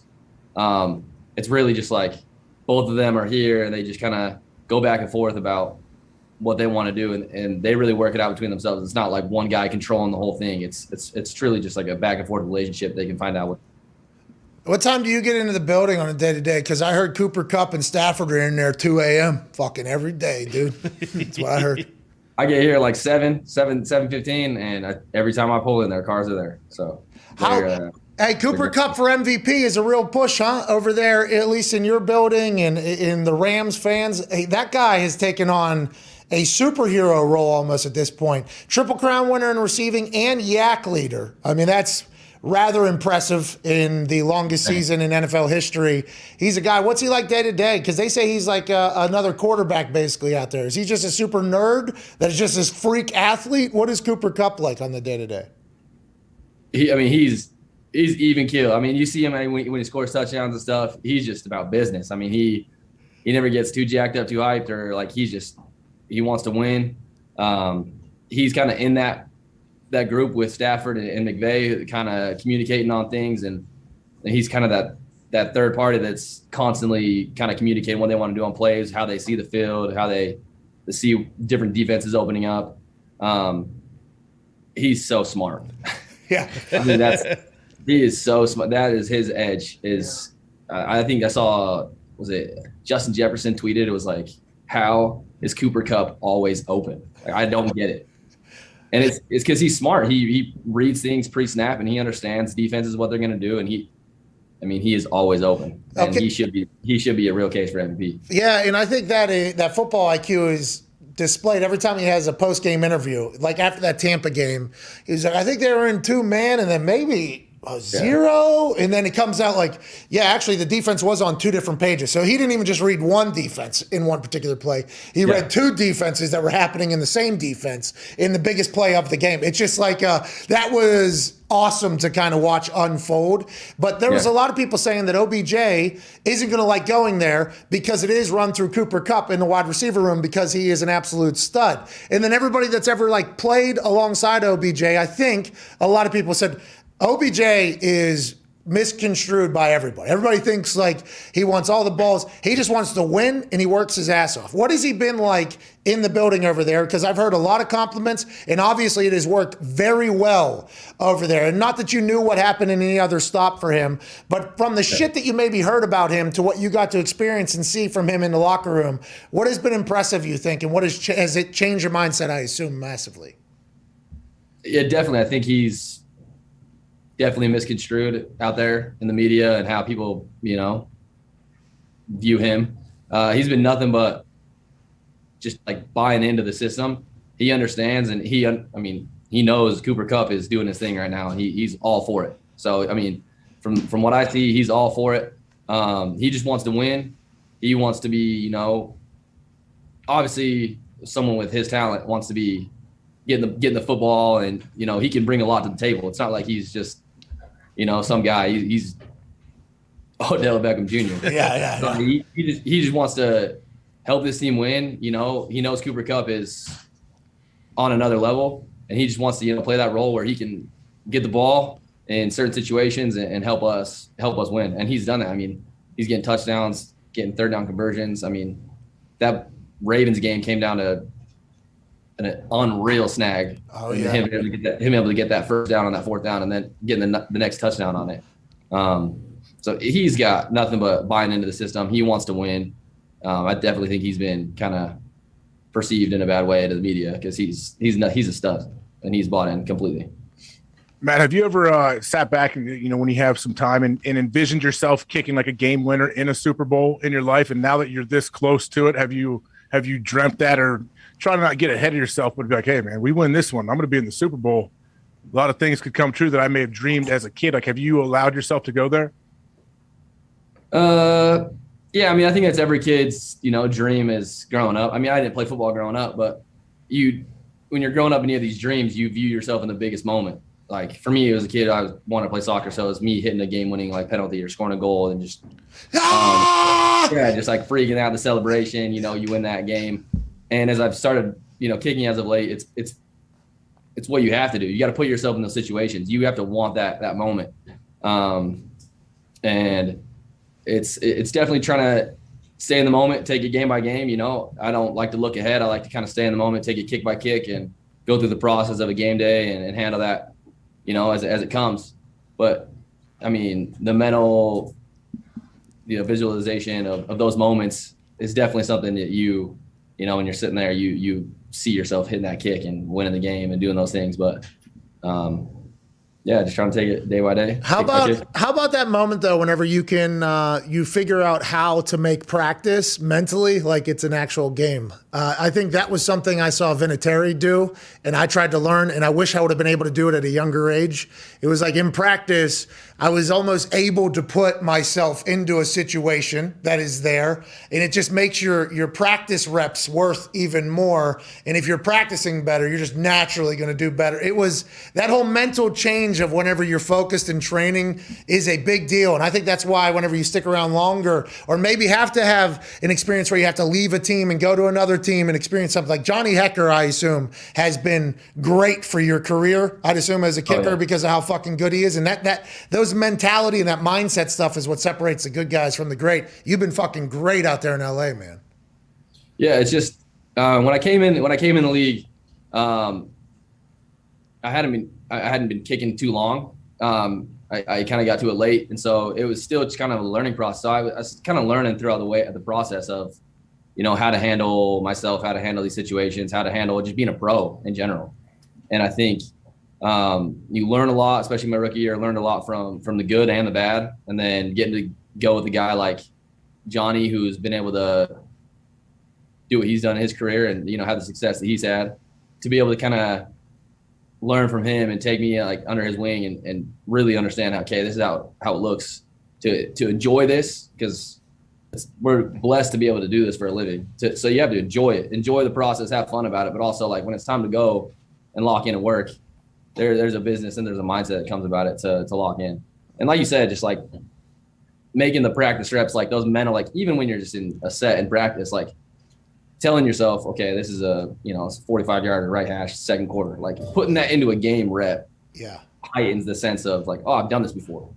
So when you get into the game, it's like you've been there before. Yeah, that's when I could do that finally, it was pretty sweet. Because I always be like, I make this kick, somebody's going to give me $1 million. Like when I was in high school or whatever. And I would just kick it and I'd make it and it'd be like, yeah, that felt cool. And it was like, but I didn't actually like try to make the mental rep worth it. Like didn't actually put myself into it until much later. And it was because I saw Vinatieri do it. It's insane. It is. It's not easy. You got to really commit. Really commit. You've had an incredible year, man. Keep it. What happened on the 47? That can't happen, Matt. You know that. Hey, 47-yarder short. We can't have that happen on primetime television for the brand. Hey, Matt. Hey, for the brand, you can't have. I apologize to you for the brand. All kickers out there. That's the worst. Not even just. Short. I mean, that hurts the ego a little bit. Yeah. But you came back. You answered, and I actually chatted. I chatted. Is it like golf? Do you chunk it like golf? How's that work? I think kicking, there's certain situations where, they say every kick's the same. I don't know if I believe in every kick's the same. Different surfaces too to kick off. Different moments, different surfaces, different wins, different things you have to do, and just didn't catch it clean. You hit it low, huh? You were hitting low a little bit. Why was that? Was that because of plant foot, you think? Or you're too far behind? Yeah, I think with plant coming from we play on turf, coming to that grass, a little soft out there, so I was catching a little low.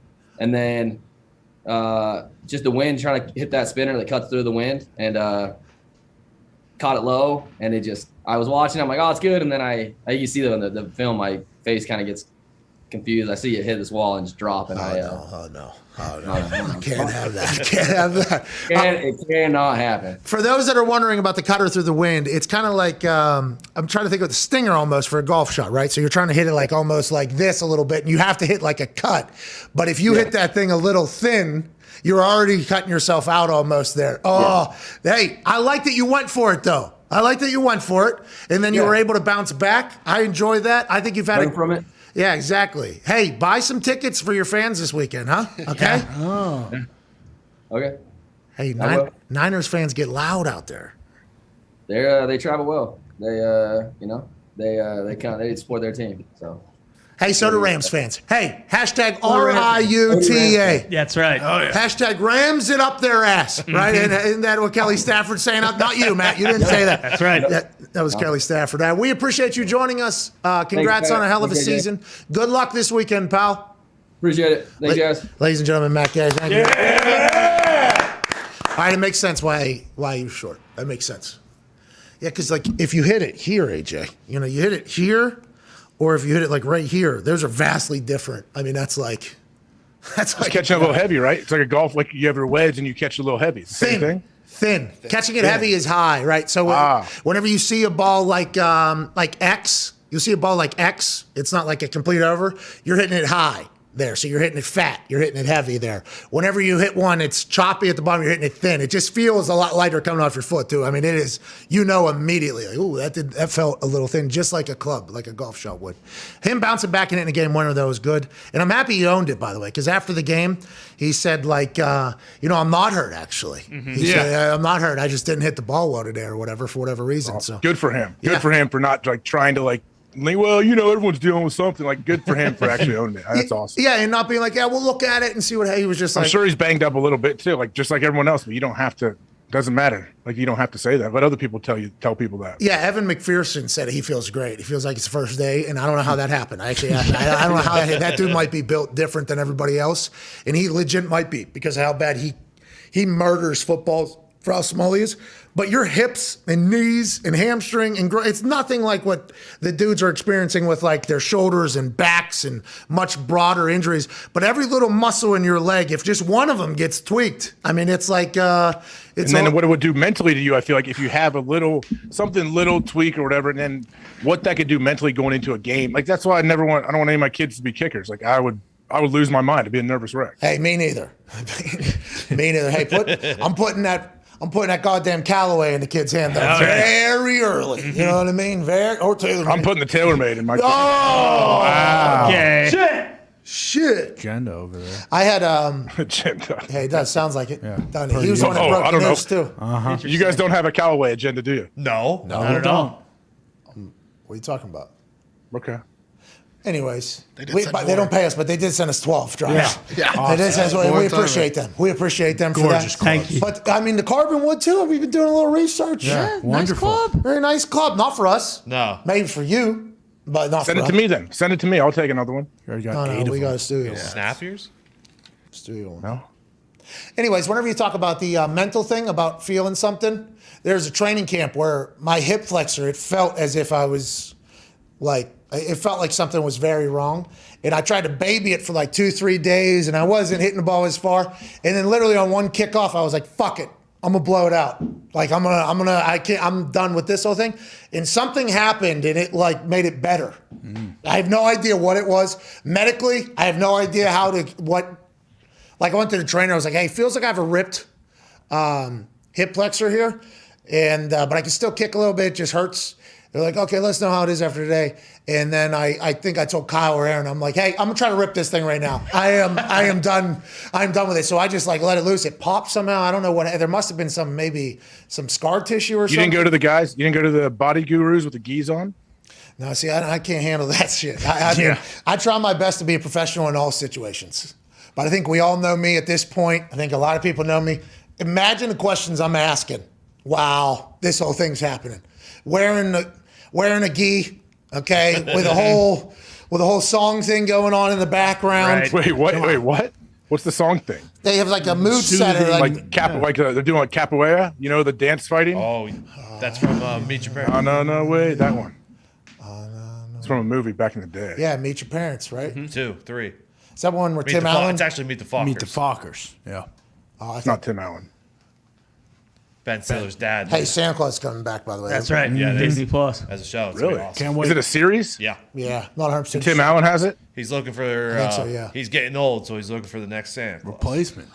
I'd be a pretty good Santa Claus. Just want to let you know, Tim, if you're looking for somebody. Maybe Dwayne The Rock Johnson actually does fulfill. He's Dwayne Dwayne Claus. Well, that's what I'm Dwayne. saying, and he steps into the full-time role. Anyways, yeah, I couldn't take those guys serious. I tried it one time. A couple of different body gurus. People had different body gurus.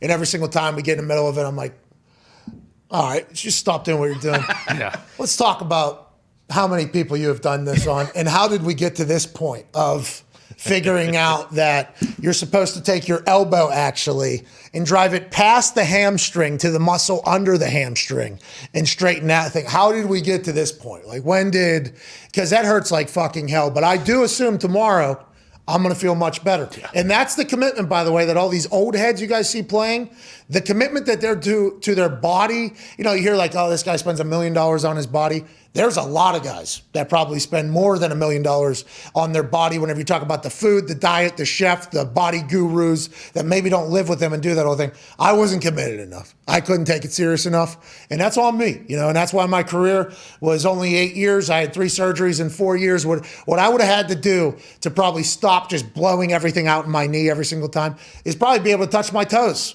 And I can't do it. Still can't. Never have been able to. That would have been able to help my career. But that's all very painful. Those are very, very, very painful steps that you have to make. And I guess I didn't love kicking balls enough. That's on me. Do you think it's common, though, for guys after the end of a year to feel completely fine? Like, was there ever a year when you were in the league where you weren't just destroyed after the season? I didn't take care of my body. So, like, I was always very sore at the end of seasons. My legs felt like they were going to fall off for like a week or two. And then I got back into it. Usually had a pretty good time in the offseason, worked out, kicked balls. You did the whole thing again. AJ, you were probably sore every single time, huh? You were hurt every single year, I assume. I mean, I don't really like sore never has bothered me ever. Like sore is fine. Like I need to be able to walk on Wednesday and practice and like find a way to run, and it's cutting. That's the hard thing as the season goes. Like when you plant with cleats on, especially when you practice on field turf, all like your ankles and your feet and obviously your knees with no cartilage, that tends to grow in how much it hurts over the year. So, I mean, I was always the same. I always like my whole thing to I guess stay in the league and stay playing and be as healthy as I could was just to work out. Like I worked out that's what helped me through all my stuff. Did you have body gurus that came in and just tried to literally pick your muscles out of your body, stretch them, and then put them back in? Because that's what it felt like. I've been to some of them. I mean, I think there's a lot of quacks out there for sure. There's a couple people that I've worked with one dude I met in high school when I tore my PCL. He's a physical therapist, Jamie. He's the man, and he is a big reason why I was able to even play in the league. So yeah, he was huge for me. Shout out Jamie. Thank you, Jamie. They incredibly painful sessions with Jamie. How often? It could be. Yeah. I mean, I would drive back. Like I would go see him at times. He'd come up to Green Bay. He's a family friend. He grew to be a family friend and the godfather of one of his kids and all of that. It's a great thing how it all happened naturally because I got hurt my senior year in high school. That's why I was introduced to him. So what did you guys do? You just had different workouts, different body sports massages that he would do? What? No, he's not doing massage. He's a physical therapist, so he was like manipulating different. Like if I had like back issues at times, he would find a way to align my hips and get things working, and helped out with my knee a ton. I rehabbed with him when I tore my PCL in high school. I think physical therapists are the body gurus too, aren't they? Isn't that a different? I mean, they all have titles. A lot of them are chiropractors / physical therapists / massage. Some of them are nothing, and they just say hey, I'm Doc Pete. Okay. What? And they put a gi on. But hey, some of those guys are good though. If they can help you, who cares? It'll make money too. If somebody who's a professional athlete thinks that you will directly make them better, and you are a weapon and deserve, to be around there as they ascend in their sport, you will make a lot of money. You will make. Well, we saw what AB paid $125K retainer to Guerrero. Was that what it was? Guerrero, yeah. Hey, listen, pliability ain't cheap. No. Pliability ain't cheap. Especially from the inventor himself. You're getting that straight from the horse's mouth. That's right. I mean, that TB12 thing was not just in New England or with Tom Brady for but for a portion of the NFL chapter there. They had a whole team that was traveling around the NFL doing the pliability thing. Yeah. I had a pliability experience a couple times. I was nice. From Guerrero? No, I bet now he disciples. doesn't. I'm sure if he doesn't do it now, I'm sure their goal is like have people that are like certified in the TB12 method that go around and take care of people, right? Yeah, that's what those. And then you get a cut. That's the best. If you start it, you get a cut from everybody. They had a fleet of those, and they would travel around the NFL through the NFL season. Like one of them would be in, like, let's say Indy on Monday or Tuesday. Then they would bounce maybe to somewhere for Wednesday, like over in Cincinnati. Or would they go into the facility would they let outsiders in the facility? No. That's a very sensitive thing. Green Bay didn't happen. That happened in New England. I know. That was a big issue with Belichick, right? And Tom eventually he didn't want Guerrero around as much. And I will say that Tom Brady wasn't the only one that wanted that particular service just to be only available for one team. The people that were doing all of the guys that I knew, multiple people that were there and that were using it, and very successful people that are very good at football for a very long period of time. A lot of people thought it was just a weapon. Like, hey, we should hire only because he's going right now to another team. Like that's something we should think about just keeping here. And I think there is a price that we could probably do for that. And I don't know if they were pitching that at the time or if it was just a natural competitive thought. Like, it would be nice if we could just have this dude here and it would be here all day. And not that the Colts medical staff isn't their thing, but I don't know if the Colts medical staff have time to do a full 120-minute body guru pliability on 50 guys. On 53 guys. So, like, I think that was the conversation. And then that's when New England had the TB12 thing built, was up there, but he didn't have his own. He was kicked out of the building at one point. He wasn't allowed in the building.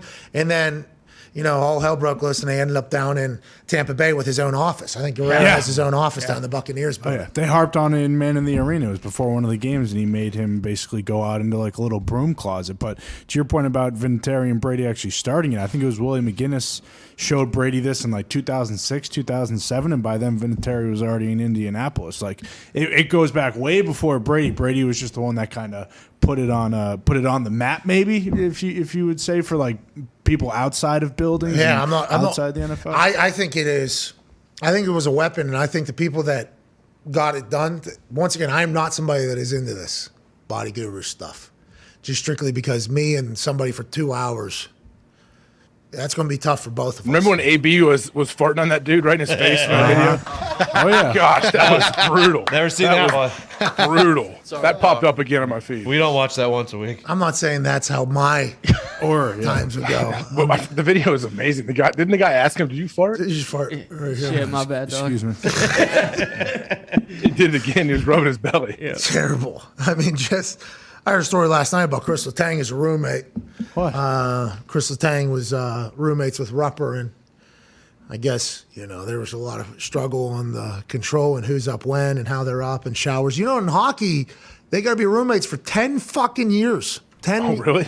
Yeah, I said, no way. What if you get somebody that snores? Like, I wouldn't be able to sleep for, 82 nights? I don't know. And they all, hockey's big on, they have to have their game day naps, and they're really, their routine is set. So if you have a guy you don't vibe with, that would be tough. Well, Rupper and Tanger had different nap schedules. And I guess they get them their own room, man. They do now. Well, COVID forced them into this cheap-ass league. No, it was CBA. CBA 2013. Thanks a lot, Carolina. The players were like, hey, listen, cheap-ass league. I'm a grown-ass fucking man. Can I have my own goddamn room?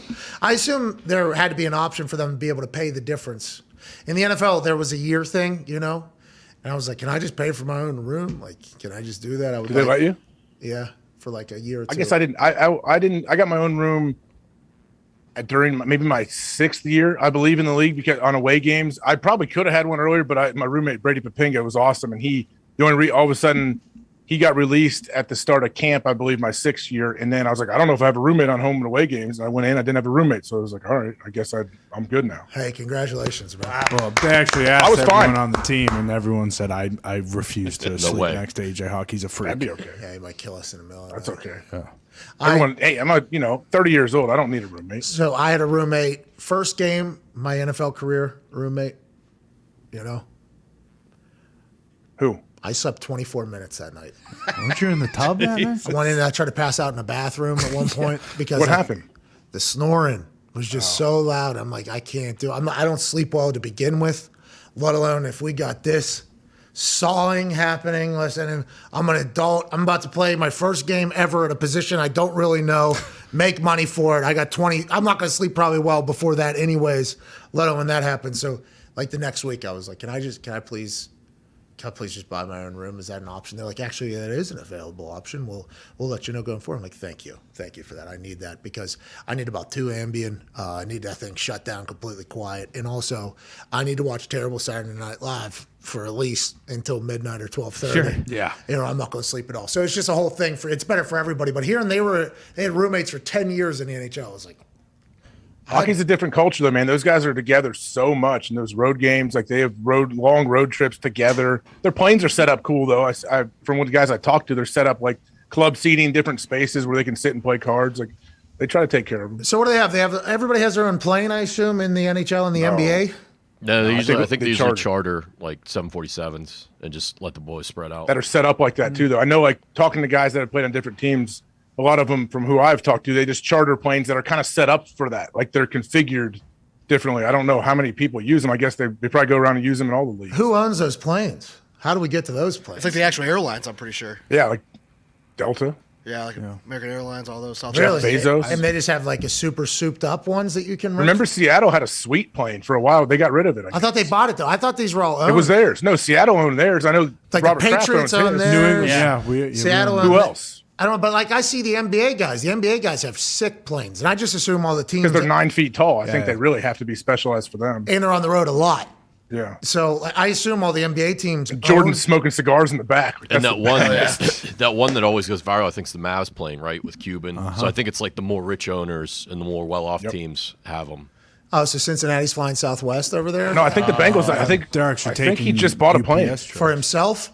I think he bought a big plane for the whole squad. It's like one of the biggest planes ever. I heard. I doubt Most it. expensive. Hey, I like that. Our show did something. Okay. I'm happy if we were a part of that. I honestly thought they had to just go get, like they're heading to Cincinnati International. Yep. Grabbing, I need a ticket to Kansas City Chiefs or whatever. Yeah. And it's like you're B35. Yep. Sorry about it, you know. And then all the A1s get in there, A1 through 10, who, you know, somehow have some Build some toughness. Can't have entitled players on that squad, can you? No, smart. That's right. No, I was there. They would travel. Travel was nice. I was a year. I spent a year with the Bengals. No, it was good. Nice planes, big, spacious. It was nice. How many games you guys bust to? We busted a preseason game against the Colts. Jeez. That was it. No, you guys busted Pittsburgh, right? You're definitely busting to Pittsburgh. No, I think we didn't bust to Cleveland. I think we flew everywhere. No. Bullshit. Cincinnati Bengals, the team you were on? Yeah, the only preseason against the Colts, week 4, we bust there. Okay, and by the way, we bust back from Cincy a couple of times as well for that last preseason game because you have 100 people on the team at the point. And it's and I don't even know, the direct flight would almost take longer to get to the airport than to even do the drive. So we did that. I just assumed you guys were maybe, you know, like horse and carriage or whatever. Like I honestly thought maybe that's how Cincinnati. Are they walking to the game this weekend? You think? Hey, Joey B and the boys, like a Flintstones doing car. a walkathon over there. Get bird scooters. You got to get the app and go find a bird scooter in the corner and jump on it. Maybe That makes sense. Baseball players do that. Baseball players take cabs and scooters to the park. I would like to, you know, turn the narrative on the Cincinnati Bengals. And by the way, Would you really? I don't know if you would. that narrative I've pushed pretty hard.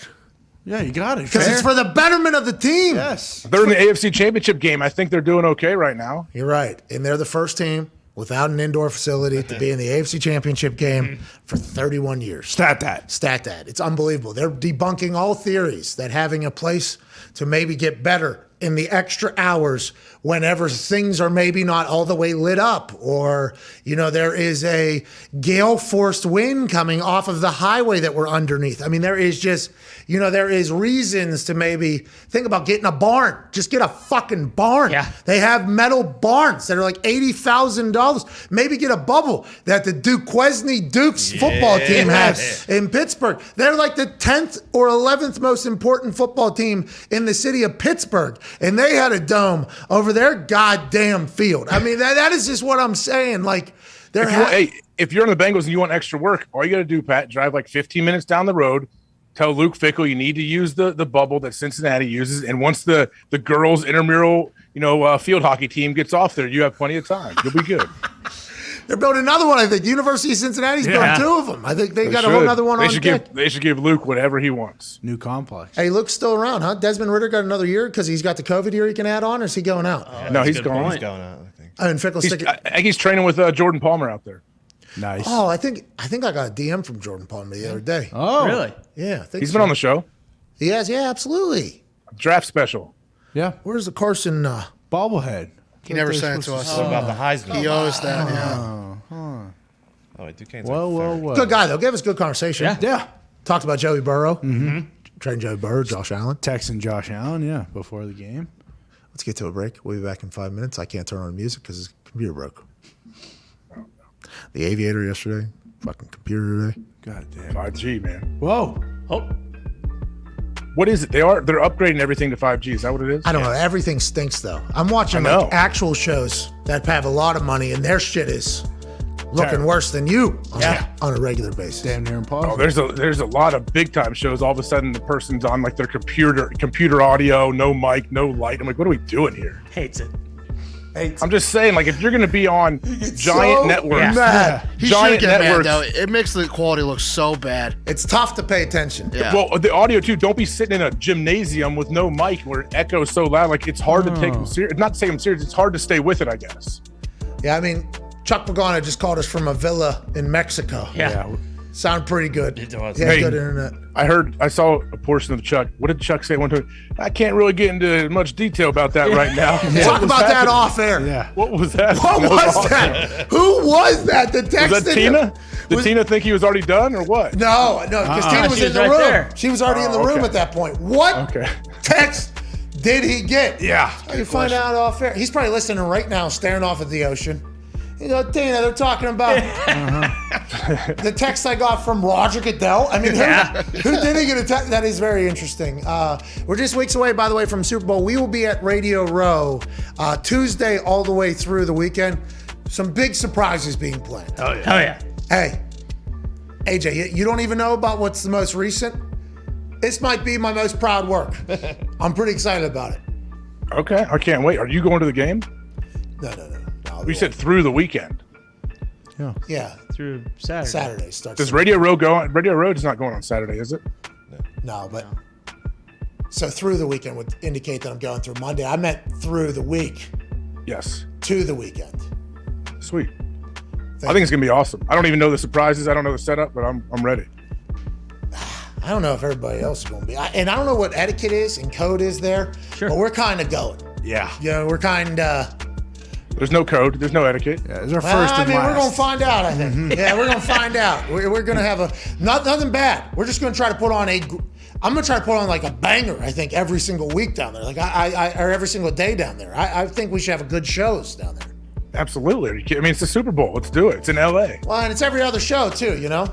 Oh, yeah. Can we get Will Ferrell to stop by? I mean, I'm sure he'll be there. I don't know if he's going to be on our show. Put the feelers out, Zeke. Zeke. Got it. Yep. Send DM to Will Ferrell. You got it. Sending now. Also, send it to Kyle Naughton Jr. as well. That's right. Yeah, we'll get them both in there. Shake and bake. Talk a little NASCAR. Oh, yeah, they have some beef too. Really? Yeah. Real life? Real life beef. Yeah. They actually do. The Lakers show. The Lakers right? show on HBO. Adam McKay, who's Will Ferrell's boy, asked John C. Reilly to be in it, but he didn't ask Will Ferrell to be in it, and Will was not happy. Oh, no. Yeah, they are. Should I hold off on that tweet? Yeah, don't DM. Okay. Not that we could. We'll be back in 4 minutes with some phone calls on the 5 Hour Energy phone line. We're going to be live at Radio Row. I think people are allowed to go there. Ooh. Okay. Like, I think audience is allowed to be there. I think. I'm not 100% sure. The rules are ever changing, but hopefully we'll get some confidence in what the actual protocols will be within the next couple of days. We can't thank you enough for joining us. See you in 4.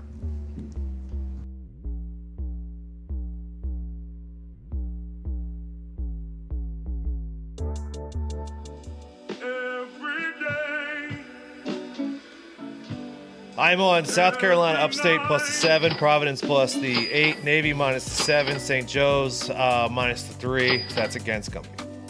We don't like to do that, but we did it. Hey, apologize to your alma mater, not me. Dude. Taking George Mason plus the 2.5 and 3, Miami plus the 5, Iowa State plus 3.5, Illinois State plus 3.5. Plus 2.5, Boston U minus Iowa 4. State plus 3.5, Seattle money line, Utah State plus 2.5. I don't know. I don't know what it's going to take for Marquette to get respect, but keep them coming. Thank you very much. 6.5. Yeah, I'm on George it. Mason plus 3, UMass plus 1. And, the only one I do actually like tonight is Colorado. They've got, I believe it's 16 straight wins at home, and they are at home tonight against the Bruins. 8 points for Northwestern. Yeah, that that's a lot. fucking pesky you're Wildcat going that way? team. Michigan. 100,000%. I love Northwestern. I think it is because they always play Michigan State tough. Yeah. I'm hoping they carry this over against the Wolverines. It's in Ann Arbor. This Michigan team has not been as good as they should have been. I know, but like, let's just boost the odds up. I didn't like how the last one was only like plus 120 something. Did it or win? 140. Nah, he doesn't- Yeah, but that's not good like enough, hype. Yeah, like that's not like Hype. sweet. Hype boy parlays are like plus 900. Yeah, like come on, All right. Tony. All right, you're right. So let's throw in the spread here for the Memphis Grizzlies. We're throwing Phoenix Suns Here we money go. line. We're throwing Charlotte Hornets money line. Let's Miami go. plus 5. Let's go for goals. Over 5.5. You going total? Let's go. That's what we did last week. It worked. You're going over on that game? Yeah, let's do I'm a going to goal. take the Hawks. They've lost 4 straight. Oh. The Wings have won 3 of their last 11, so not much to Hey, I write home don't up blame there. you. Every time you bet on the Wings. I'll take a it chance on stinks. Fleury and the Hawks. Flames haven't been much better, but I will take the Flames. A 60-minute money line again, minus 125.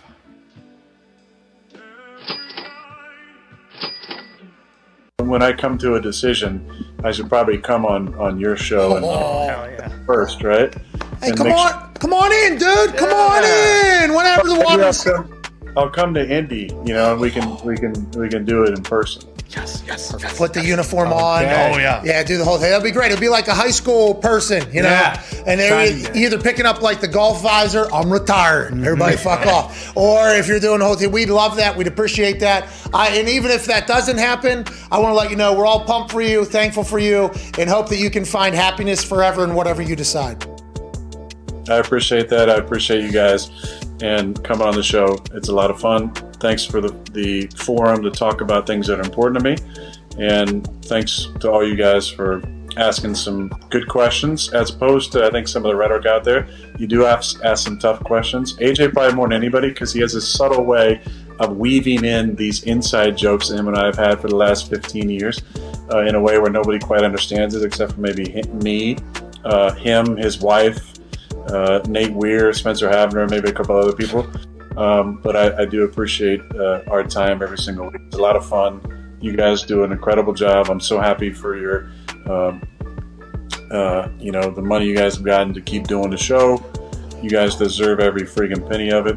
And keep doing you. Keep being unapologetically yourselves and authentic to your true self, which is why people love you. Why they tune in. And why folks like myself want to be on the Pat McAfee Show.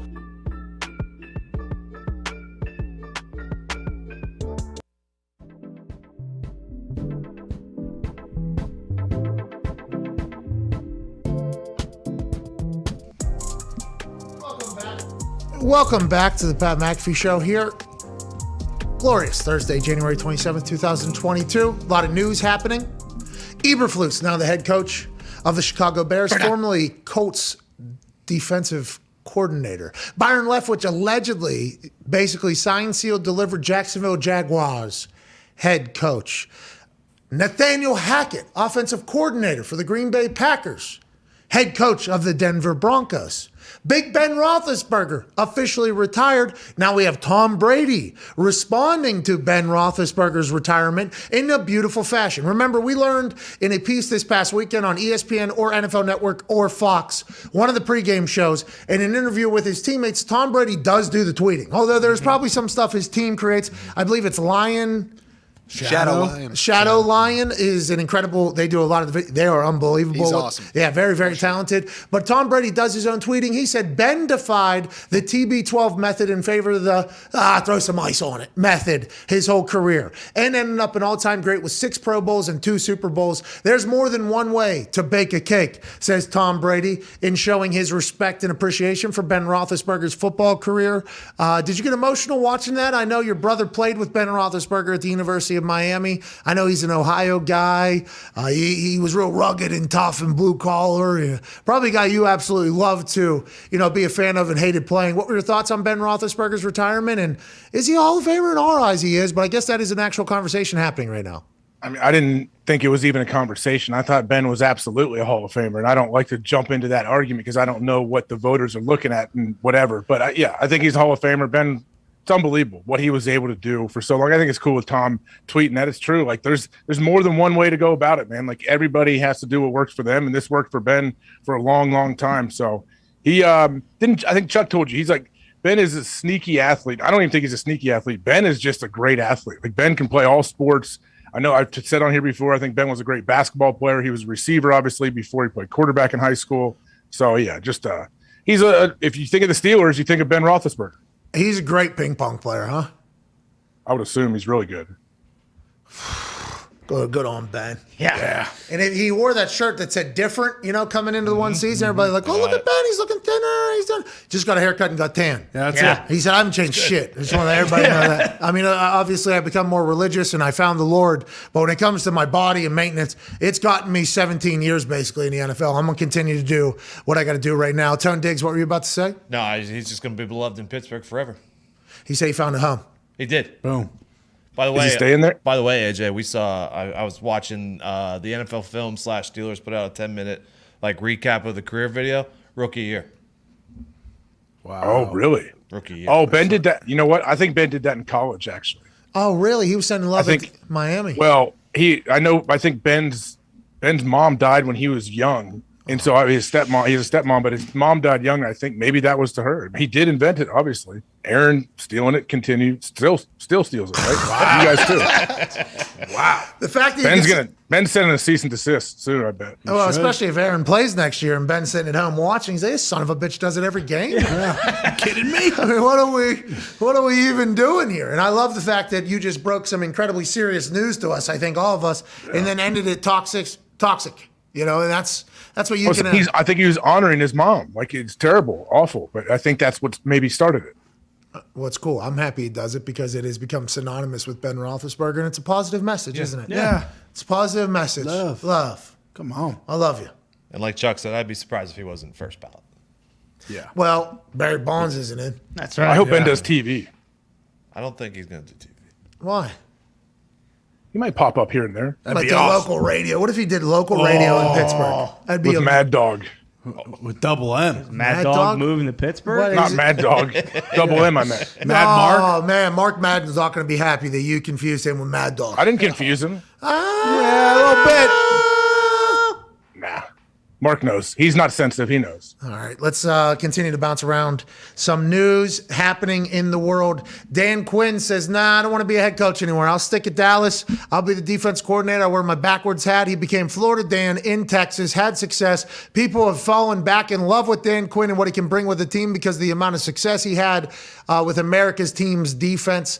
I like this move. I think if we were to go back a few weeks, there was a lot of me saying, why would Dan Quinn want to go back to be a head coach right now? Just life-wise, he's experienced the head coaching world. He's been around a long time. He's in Dallas. He's loved in Dallas. They have a great defense. I mean, they got to 18 in the NFL, I think, after being 32. Yeah. And that number was, interestingly found out late in the season as well as the Dan Quinn hype was going. But why not, stick around another year and continue to find, and I'm not saying he ever did, but I assume you enjoy football a lot more when shit's going good. I just would assume that is the case, and it felt like things went well on the Dallas Cowboys' defensive side of the ball all year. Yeah, it's always a lot more fun when you're winning. And Dan Quinn, I don't want to say he resurrected his career. He didn't go anywhere, but he was a head coach, goes down to become a D coordinator, and then he's being talked about every game because their defense is making huge game-changing plays. But do you think that was just the right job not out there? Like, why would he not go explore the other options? Did he not think he was a real candidate? I honestly believe his happiness level. I assume. Yeah. I assume his It's gotta family be. and everything, yeah.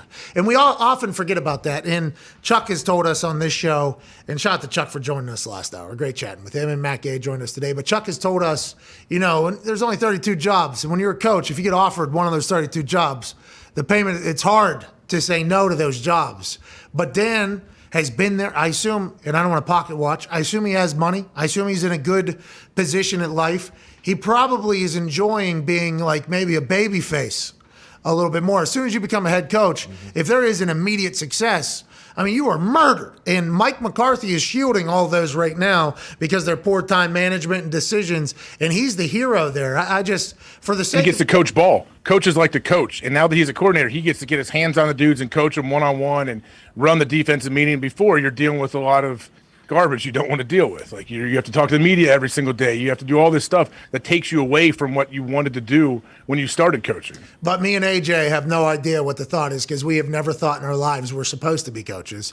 The people that think they're supposed to be coaches have to be fully committed to coaching, and I assume the dream job is to be a head coach regardless. That's like the pinnacle of the job position, so it's probably a fine balance there. If how much money you're getting paid, and then the happiness thing should always be in there, but I don't think it. I don't think that doesn't. When you're getting offered gigs, I don't think that really comes across too much. Maybe when you're 2 years in and the whole city wants you killed and you have won 5 games, then maybe you're like, oh man, we should have thought about this. Yeah, this team has stunk forever. I mean, money's great, but getting death threats to the family, this sucks. I mean, we can certainly buy more stuff, and we're much more comfortable than we were. But how is it just to wake up and do anything? Everybody hates us. Oh my God, that is something you have to think about it. But I think you have to get your money first. Yeah. Is everybody's goal, and then once you do that, then you can start thinking about, okay, there's other shit that comes alongside of it. But yeah, I think this was pretty obvious for Dan. And that's why Dan Quinn could do it. Like, he's done. He's the guys who have never been a head coach. They're going to take jobs no matter what. Dan Quinn, who's been a head coach, he's all right. I would assume. On a team like Dallas, you would imagine Jerry didn't want him to go anywhere. Like, he could probably pay him a little bit more. He might end up being the highest paid defensive coordinator in the league. Well, and depending upon time management next year. Yeah. You know. Slide right in. Sean Payton. Might be the... Oh, you're talking about... No, you're not talking about Dan Quinn taking the job. I'm talking about Dan staying. Hey, don't worry. Sean Payton's going to be here next year. No, okay. All right, we're back for hour 3 on the other side. Mike Vick will join us. Can't wait to chat with him. Obviously, NFL stud. I seen him throw a ball one time out of a stadium. Yeah. Yep. Ask him about that and more in 6 minutes. Cheers.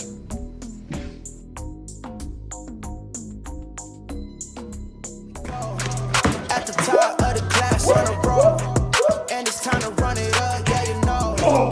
Maxed out, put the pedal to the floor. Ayy, on the road, here we go. Yeah, we winning by a landslide. Never see me coming, I'm a landmine. Yeah, I ain't taking orders in command. Like, you about to see me on demand. Like, you know, on demand. If you ain't know, you about to understand. Yeah, I got the team by my side, right hand. Yeah, take it to a string. You ain't seen. It's got good bonds for this thing here. You know what I Wait, mean? what's it for? Is it like a sand wedge? Anything close to the green. It's like a 60. Yeah. I think it's like 60. Little rescue club. Yeah. I used it one time on a course. I duffed it 4 times, and I said, that one's going to the studio. That one's never seen a course again. Is that the one you got to just use the same stroke as a putter? No, that's the chipper. The little that little thing that you use in the fringe area? Yeah. If I ever get into pro golf, which is probably going to happen after this whole thing, that one's going to be one of the spots in my bag. Yeah. They say use the 9. They're illegal, though. What? I think those little chipper deals are illegal. Bullshit! Yeah. It's all right. You won't ever get close enough. I will, dude. Wait until you hear what we're up to. And then, you know. I mean, I don't care. You could put 9 golf simulators in the Coliseum. It's not going to make you a pro golfer. It's not a Coliseum, by the way. It's a fucking igloo. Get it right, you asswipe. We've already talked about it. Wake up. You guys all at the same time. Yeah, well, it's a branding thing, you know? How many times do you have to I tell tell you you what, the it same is thing? mesmerizing just watching you do this. It's on the crazy. It really How about is. you get some air under that thing? That's nothing. You have like 3 inches of pipe. I mean, You piece of shit. How dare you? How about you have some awareness? Damn it! The hell are we gonna do now that football's over? This guy doesn't get it. What are you talking about? What? Are you kidding me? We got fucking Morgan State and Norfolk State on right now. Who cares about that?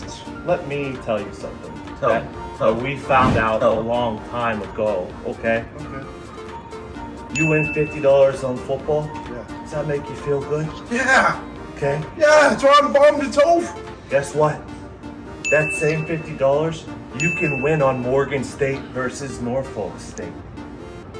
It all pays the same. What? Connor, they're right. $50 won in college basketball is the same as $50 won in pro football. We're back! Yes!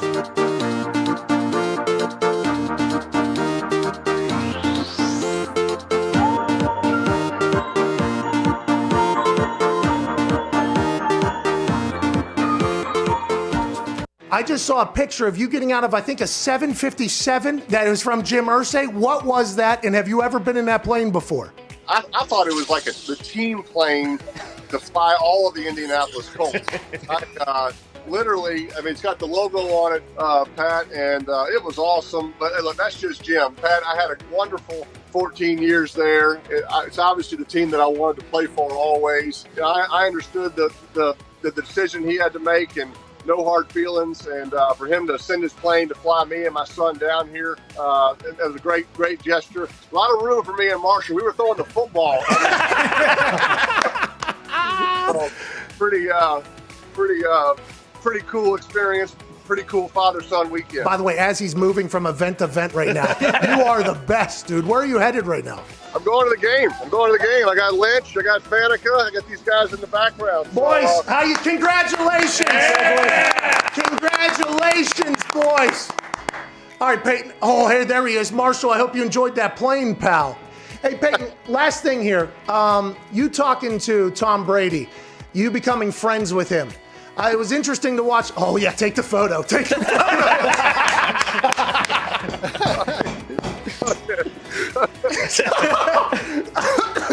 All right, we will wrap this up. Well, I tell you, Pat, I don't think anybody can do what Tom has done. Look, I know how hard it was for me to get on the same page with my receivers, learn a new system, learn new coaches.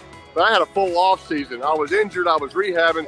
The fact that Tom has done this in a COVID pandemic off season, no time to meet with his receivers. He met with his coaches illegally by breaking into Byron Leftwich's house. So besides that, it's been incredible what he's been able to accomplish, and he deserves all the credit. His leadership is what's put the Bucs in this game today, and I have great respect for him because I know how hard it is, but he deserves all the credit.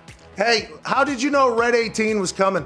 Pat, I mean, I can't tell you how much I appreciate you telling that story and just growing the legend. That was about the 18th time I tried it. I was 17 going into that. And, you know, when it doesn't hit, you just keep walking. Nobody ever really tells you about it. So when it hit, I was as surprised as you were. And the reaction from some of the good old folks there in the casino that night was pretty special. Well, I appreciate you doing that. You made me and those folks in the casino a bunch of money. Congrats on the Hall of Fame nod. Thank you for spending time. Enjoy yourself at the game, Payton. Pat, thanks, pal. I appreciate you. The Sheriff Hall of Famer, Payton.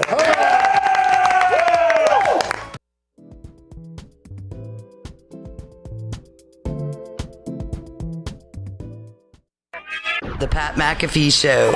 There'll be no rules for our guests, for us, for the things we can talk about. Speaking his mind. I've never had a problem expressing my opinions or my thoughts or anything like that. While being relatable. I haven't had that manufactured fake-ass celebrity that a lot of people have whenever they go on those big networks. I've had a chance to really build my crew, build my following, build my audience. And ridiculous. What am I supposed to do? So I'm supposed to look at something that I can definitely afford and say, nah. Is that what I'm supposed to do? The Pat McAfee Show starts in 3, 2, 1.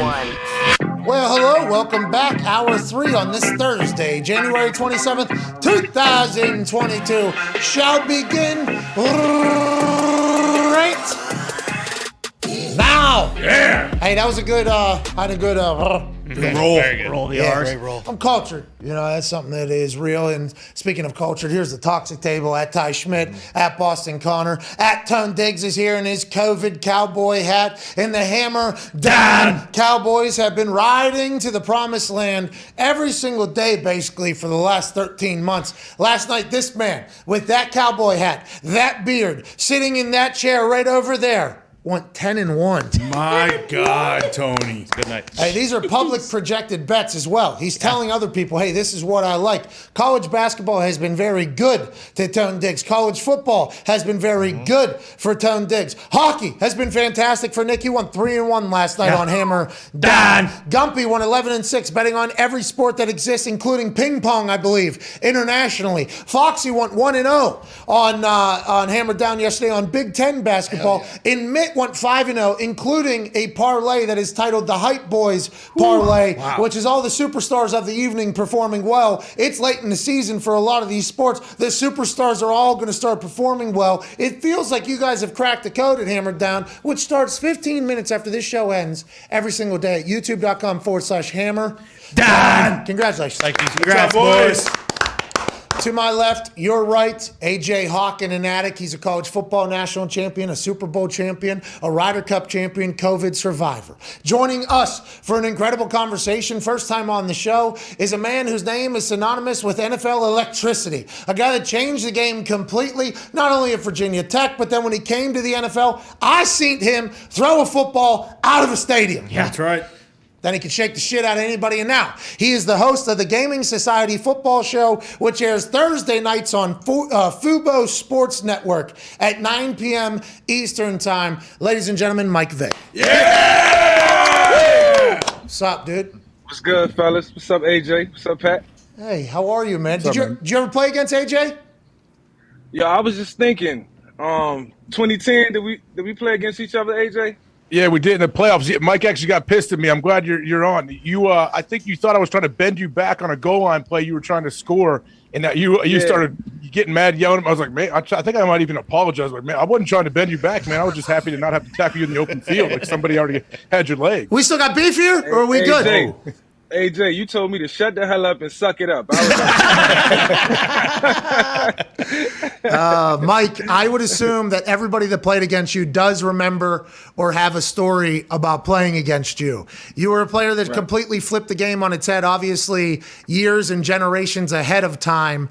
Do you think about what your game could be now in the modern age? And are you happy that guys who literally emulated you, looked up to you, idolized you, are now getting their time to shine in the NFL more often? Yeah, all the time. I watch these offenses right now, how dynamic these guys look, how they've just taken it to another level. And I always give a lot of credit to the offensive coordinators because these guys are super talented, uber talented, but you got to still bring that out. And you got offensive coordinators like Brian Dable and guys around the league helping guys like Josh Allen become the best version of themselves. Cliff Kingsbury with Kyler. You know, these guys are taking off in a different direction. And if I'd have played in today's time, it would have been curtains. But look, this is not my era. This is not my era. I acknowledge that. And it's good to see the game elevating, though. It's good for the league. Hey, the conversation around like Lamar and even with Josh Allen now is he's becoming a power running back at different times. And any other guy that runs a lot is you're one hit away, right? You're one hit away. In the NFL, you're one hit away. Lamar, even though he has the ability to make people miss and doesn't get hit hard, he's one hit away. Is that something that should be a legitimate like concern for people? Or is it like you're handcuffing some guys if you don't let them run and don't let them be the best versions of themselves? Yeah, you are handcuffing them, but I think it's a way to do it where it's strategic. And I think about Josh Allen and the way they use him. Occasionally, you'll see a quarterback sweep or a quarterback power, but you can't abuse it. You know, those guys, everybody's really one hit away. But your quarterback is a guy that you pay all the money to, and you want this guy to be sustainable and durable. And he got to have longevity if he's a franchise guy. So you got to look at the broad spectrum to make sure you playing them the right way, giving them the best opportunity, but protecting them at the same time.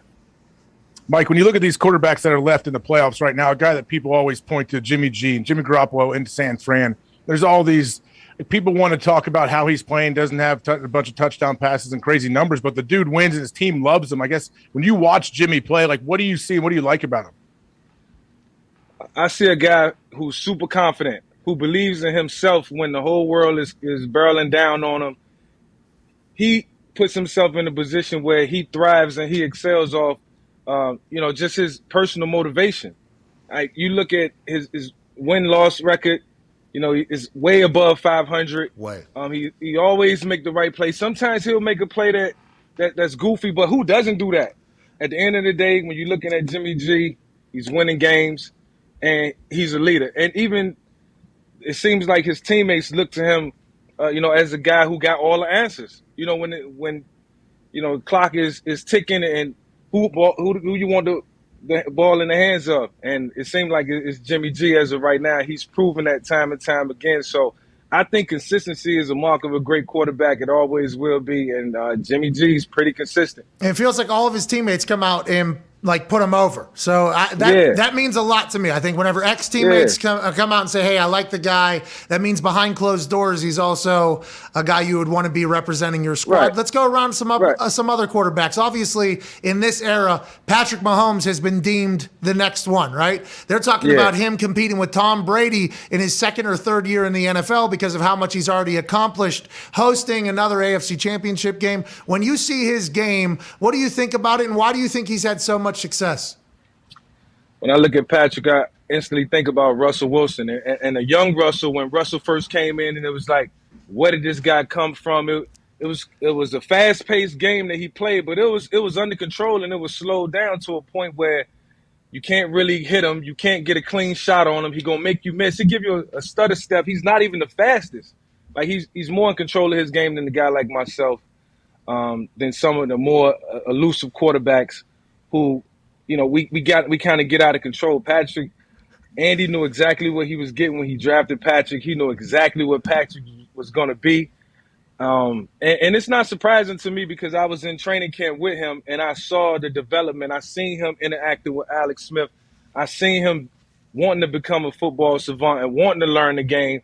And when you had Alex Smith and Andy Reid in the same room. Matt Nagy was in there. You know, his background was extensive, dating back to our days in Philadelphia. So it was just offense. It's offense everywhere, and he's going to continue to get better each and every year. What do you mean you get out of control a little bit, unlike Patrick Mahomes? What do you mean? You mean yeah. I wanted them yards. I wanted every yard. AJ, I tell you, in that game we played, I wanted every yard I can get. I wasn't thinking about sliding. Everything is about, beeline to the sideline, a beeline right up the middle. No, these guys are taking off 3/4 speed because you want the control now. Now you can maintain to be a passer as opposed to a runner passer. You're a passer runner.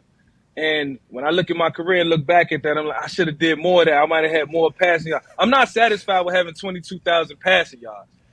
You know what I'm saying? I'm not satisfied with that. But, that was my career.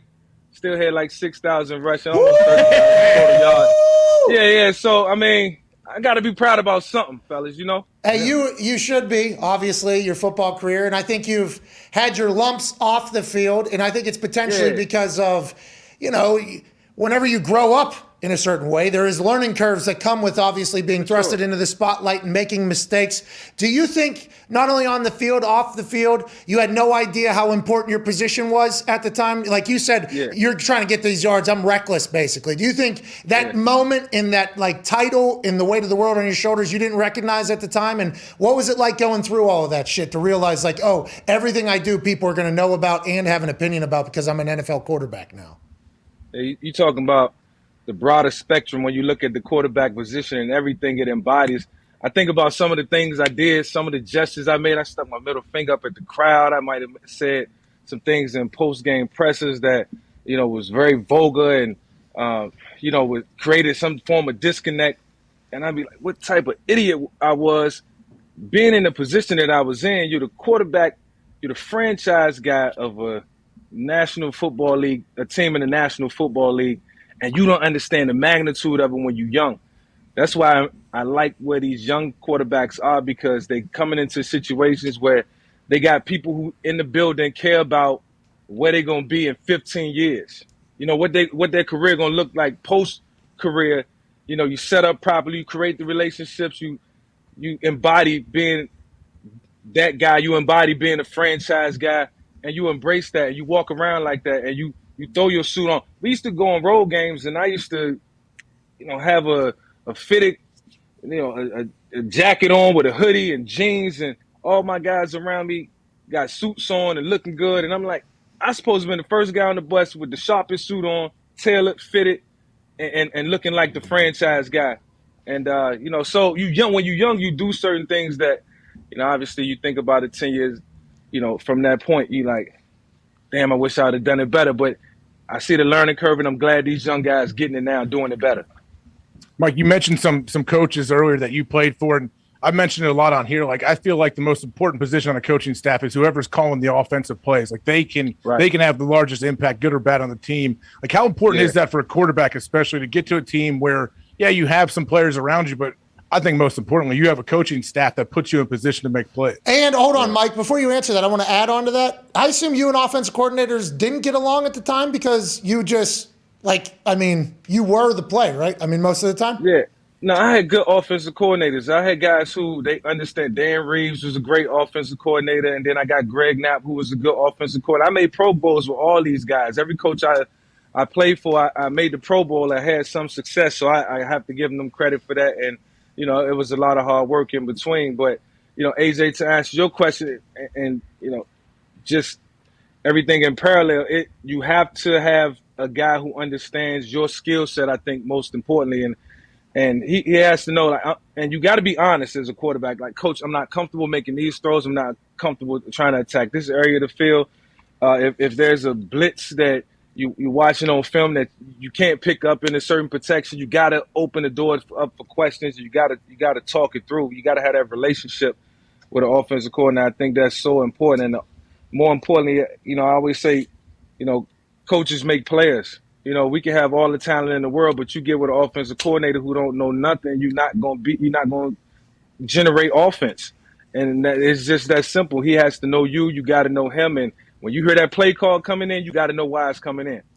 Hey, do you think some places are just Like there's some buildings it feels like that are just always going to suck, Mike. I mean, like Jacksonville's hiring a new head coach right now. Good luck to Byron. Like, hey, I think we all love. I'm happy to see former players get head coaching jobs and GM jobs. They hired Byron. It's alleged. It's allegedly. Okay. Allegedly, like done deal or whatever. They're trying to figure out. So. Yeah. So do we. By the way, more players in those roles are awesome. Right. We think.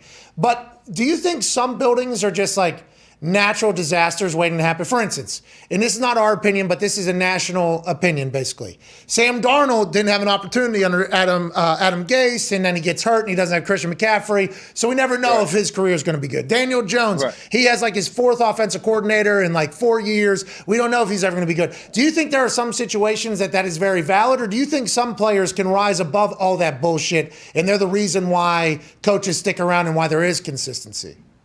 Yeah, it's only certain players that can rise above that, Pat. I mean, like, it's extremely hard, to overcome walking into a building and having to really be in control because you're so young, you really don't know what's going on. Yeah. As a quarterback, you're leaning on certain people in that building for advice and, to show you the way. And you can't necessarily step in and be a guy who, takes control instantly of an organization, and young guys get put in that position. So it's a collective effort all across the board. And, these teams are going to slowly but surely start to realize we get a guy here who we know we can win with. We got to take care of him. We got to surround him with the right talent. And it's unfortunate that a lot of quarterbacks, they get with coaches who are just not going to be good for them. That's just the nature of the business. Some of us get lucky and have great, stellar offensive careers, and some of us, we fade out, it's all about who you're around. So I was blessed to be around some coaches who helped me understand the game better and help me play better. And I think it's really about the quarterback, wanting to really please your coaches and show them I'm learning, I get it, and I can go execute it. Yeah, I'm intrigued to see about a lot of these guys, like Trevor Lawrence. Yeah. I mean, we have, hopefully Byron will be able to go in there and have success for him. But there's a chance that turns over 2-3 times in the next 4 years. Not that Byron will get fired, but for just natural of the beast there. And we will literally, Trevor Lawrence was good, but he wasn't good in the NFL. Why, though? I like the fact that, because we all played the game, so we know what goes on internally in the building, so we can speak on a different level. But I like former players who become coaches because they, and I'm not saying that you got to play the game to be a great coach. There's a lot of great coaches who haven't played the game or never touched the ball, never made a tackle, never caught a pass, who are very successful in their own right. Some got rings, but I think the guys who understand the game, played it, know what it's like when, it's 2 hours before kickoff, know what it's like when that ball is about.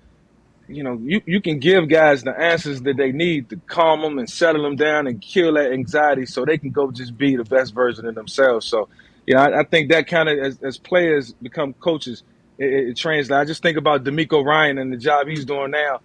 I played with him in Philadelphia for 3 years, and now he's one of the top defensive coordinators in the game, coming behind Robert Saleh and having some tutelage and former players. So that's really cool to see. Agreed.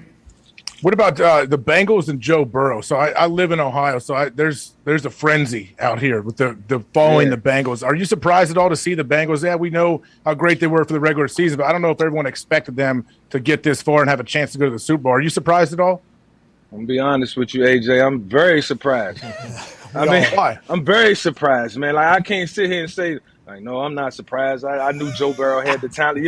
I knew Joe Burrow had the talent from what he did last year, but for them to piece this whole thing together in 24 months, like from the time they drafted this man to getting him the right coordinator, getting the right pieces around him, understanding we got to protect this young guy, make sure that we get him everything he wants. I just spoke about that. They go get Jamar Chase. I mean, Jamar Chase, one of the top players in the league now, and so it's so good to see, man. Like, we know we're going to see Cincinnati for the next couple years or the next upcoming 10 years, to watch them. That's going to be exciting. Hey, and I think I assume you're in Florida. That appears to be a enclosed environment in a pool area maybe in the back. It's in close. Yeah, you have an indoor facility. The Bengals don't. Okay, that is just we have to remember that. Your question, Ty? Mike, you mentioned Philadelphia, and obviously you go there and win comeback player of the year. How much of that? Because I think you had your best passing season statistically when you got there. How much of that was you just being more mature and kind of realizing what you could do, and how much of that was being under Andy Reid? And did you find that like defenses and other guys in the league kind of just assume that you wouldn't be back because you were out of the game for a couple years there? And how satisfying was that when like you started to perform well and kind of showed everyone like, hey, I'm still the same guy I always was? Yeah, that was more so about being around Andy, man, more than anything. It was a different locker room too. You know, you walk into the locker room, you see all these players, you see all this potential, and you're like, man, if I just put it together myself, if I take the time and put time in and learn exactly how to get these guys the ball, be the leader in the locker room, then we can have some success. I didn't think that I would play in that first game against you guys, AJ. When Kevin Cobb went down, you know, I didn't know I was going to get thrust in. You know, felt like I wasn't ready, but, you know, that kind of catapulted everything and got that season going. And then Andy made me the starter after about 3 weeks. But the detail that I was given at the quarterback position, I can only imagine what Patrick Mahomes is getting from Andy now. 12 years later, with the game changing and transcending, I just looked at their playbook, and every week I got my game plan on Tuesdays. I was excited. I could see touchdowns, I could see first downs, I could see third down conversions, and I knew we was going to have success because I knew I was dealing with a different coach who understood me as a player. And that was really cool. I assume you were a different person too, though, right? At that point? Yeah, most definitely. Whenever you get to spend it, obviously everybody knows that you ended up having to do some time or whatever, and you came back. I was going to say that. Yeah, I was going to say when I was in prison, I told myself, when I come home, when I get out of here, not only do I want to do things right off the field and make amends for some of the things that I've done, but I want to be that quarterback who my coach can trust in the passing game, let me throw it 50 times and he believe in me. You know, I'm going to be the guy who study and they're going to see me around the building. I just didn't know I was going to end up in the hands of Andy Reid. Like that, I didn't know that when I was in the cell. Like I didn't know. Like I thought I would come home and go. No disrespect to Buffalo, but they wasn't playing well at the time. I could have been the backup in Cincinnati. I think those was the teams that was calling. And then Andy called. I'm like, okay, they got Donovan. I'm probably gonna sit the bench, you know, for my first year. But I see the plan that was created. My body wasn't back. I needed, like I was fat. I gained some weight. I was 226. You know, I was half your size, AJ. Yeah, hey. What do you play at? I was almost 240. I played at 210, 211. Jeez. What are you now? What are you now? Still got it? Yeah, I still got it. I'm about 215. I got some weights over here in the corner. Some dumbbells I pick up and knock out. You know. Hey, did you do 30 reps a day or something like that? I know you played chess in jail. Did you hoop too? Did you just dominate people in there? We won the championship. Hey, let's go! Yeah, we won the championship. Let's go! Yeah, that was fun. That was really cool. I was like at my height in my basketball career, but I played in some Adidas that didn't have some soles in them, and it messed my knees up. I think it took 2 years off my career. Yeah. I bought in some Adidas, like shell toe Adidas, man, and it was like, yeah, that was it. I was 27 at the time, so my body could handle it. Yeah, prison basketball cut off the end of your NFL career in the second chapter, which is a shame. Yeah. Hey, they tried to get me to come back and play another year. I told them, no, I'm good. This is temporary, fellas. This is temporary. Let's talk about you playing chess, because I think that story was kind of leaked and awesome. I assume that's where a lot of conversations happen in the jail as well, with whoever you're playing against, whoever's sitting around, as with basketball. What was your relationship in there, and do you still play chess?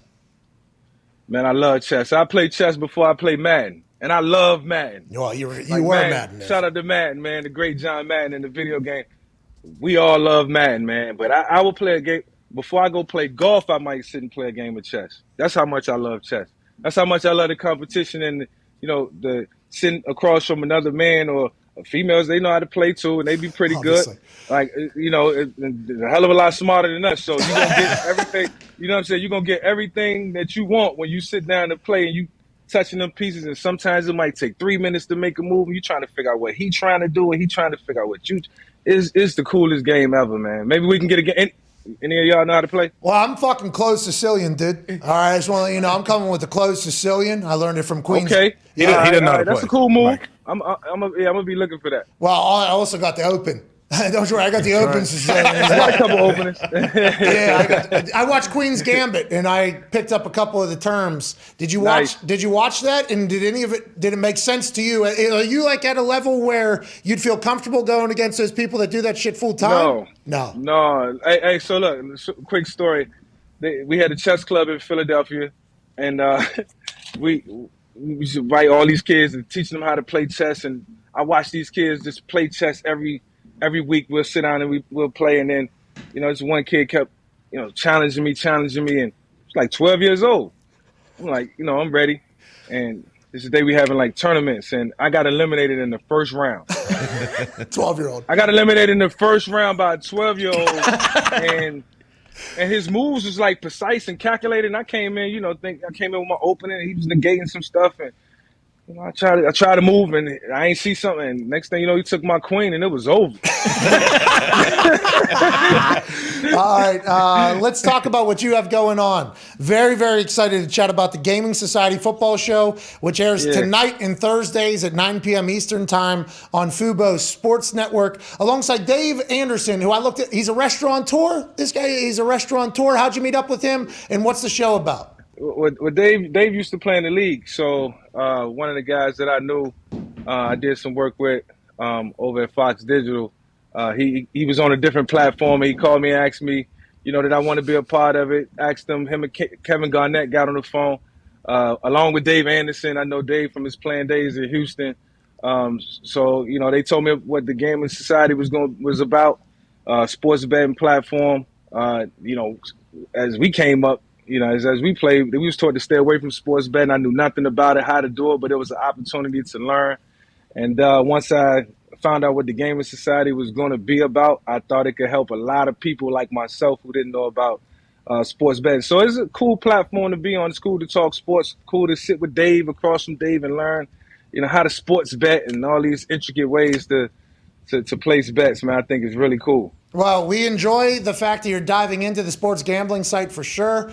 Sports gambling world, for sure. There's a giveaway happening for 2 tickets to next year's Super Bowl. You go to gs.predictionsgame.com. You answer some questions. You get them right. Boom! You potentially win Vic's tickets to next year's Super Bowl. It's cool shit, Mike. I'm very pumped for you, and I can't wait to see more, hopefully, of you in the media world. You're awesome.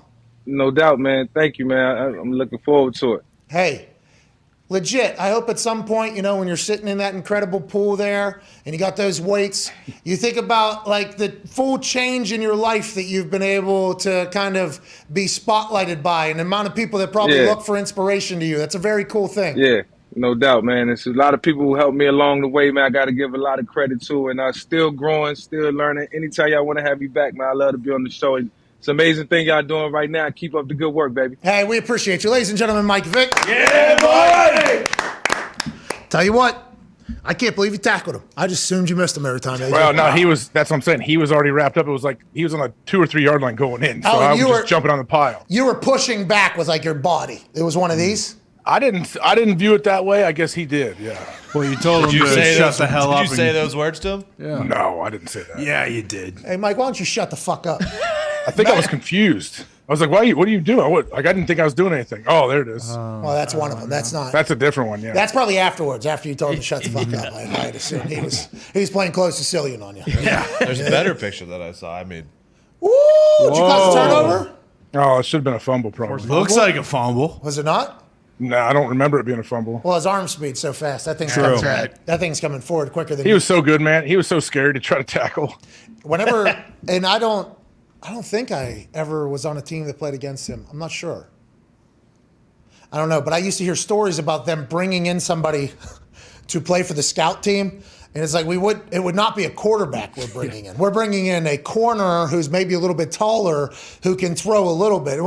And we don't know if they're going to be able to complete passes, but we need our D-line and linebackers to understand that this motherfucker's faster than you, quicker than you, and is ready to embarrass you. And also, he has a cannon of an arm. He had a cannon of an arm. Him saying he's not happy about only having 22,000 pass yards, I think that because his arm talent that he was able to showcase at the end there with Andy Reid was so good, and it was like he didn't need it, I guess, to kind of get through it. And he had a cannon. That's the thing. He was like he was a running back, basically, how he ran and so elusive, but then he absolutely had a rocket for an arm. And like I've talked to guys that played with him back when I was playing and that played with him that loved him. Said he was like an awesome team guy. They all really, really enjoyed playing with him. Now, obviously, he made some terrible decisions in his life.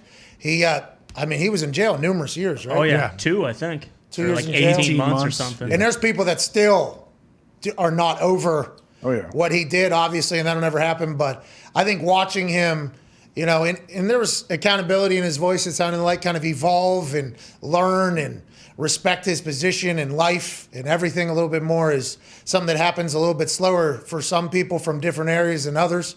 But I would assume he is also somebody you can learn from in a lot of different conversations because of his background and where he grew up at. So it's a gift and a curse, everything that is, potentially. But what a fucking ball player Mike Vick was. Yeah, got $100 million from the Eagles after, everything.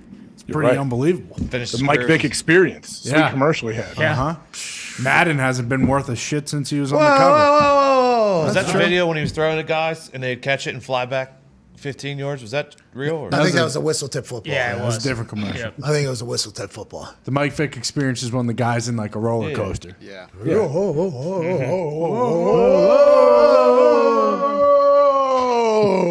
Yeah, I remember that.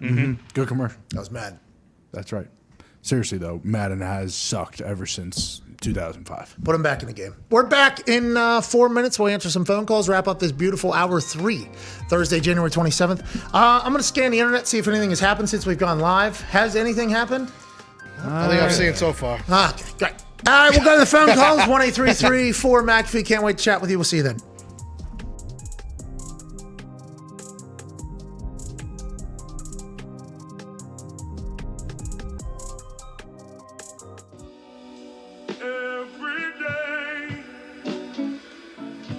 I'm on South Carolina Upstate plus the 7, Providence plus the 8, Navy minus the 7, St. Joe's minus the 3. That's against company.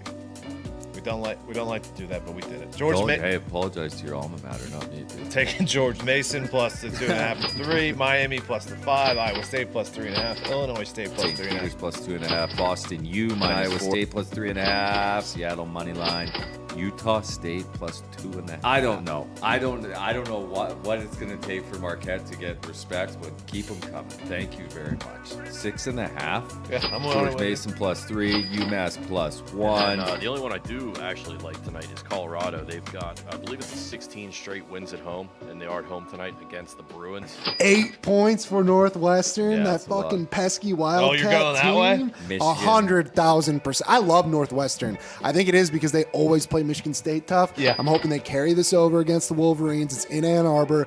This Michigan team has not been as good as they should have been. I know, but let's just boost the odds up. I didn't like how the last one was only plus 120 something. Did it or win? 140. Yeah, but that's not good enough. hype. Yeah, that's not sweet. Hype boy parlays are plus 900. Yeah, come on, Tony. All right, you're right. So let's throw in the spread here for the Memphis Grizzlies. We're throwing Phoenix Suns money line, and we're throwing Charlotte Hornets money line. Let's Miami go. plus 5. Let's go for goals. Over 5.5. You going total? Let's go. That's what we did last week. It worked. You're going over on that game? Yeah. Let's do I'm going to take the Hawks. They've lost 4 straight. Oh. The Wings have won 3 of their last 11, so not much to I don't blame there. you. Every time you bet on the Wings. I'll take a chance on Fleury and the Hawks. Flames haven't been much better, but I will take the Flames. A 60-minute money line, again, minus 125.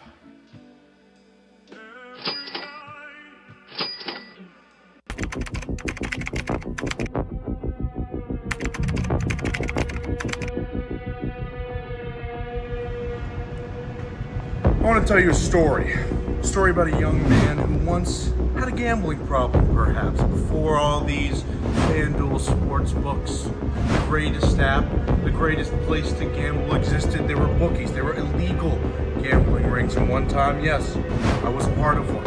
And I could not pay my bill, per se. I broke my legs. But now, because of FanDuel Sportsbook, they saved my life. That's why I will always gamble with the #1 sportsbook in America, FanDuel Sportsbook.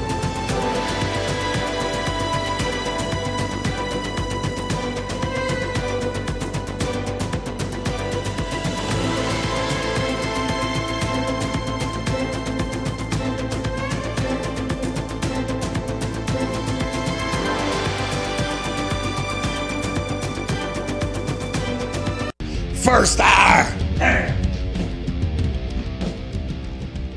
We talk sports and rock. Yeah.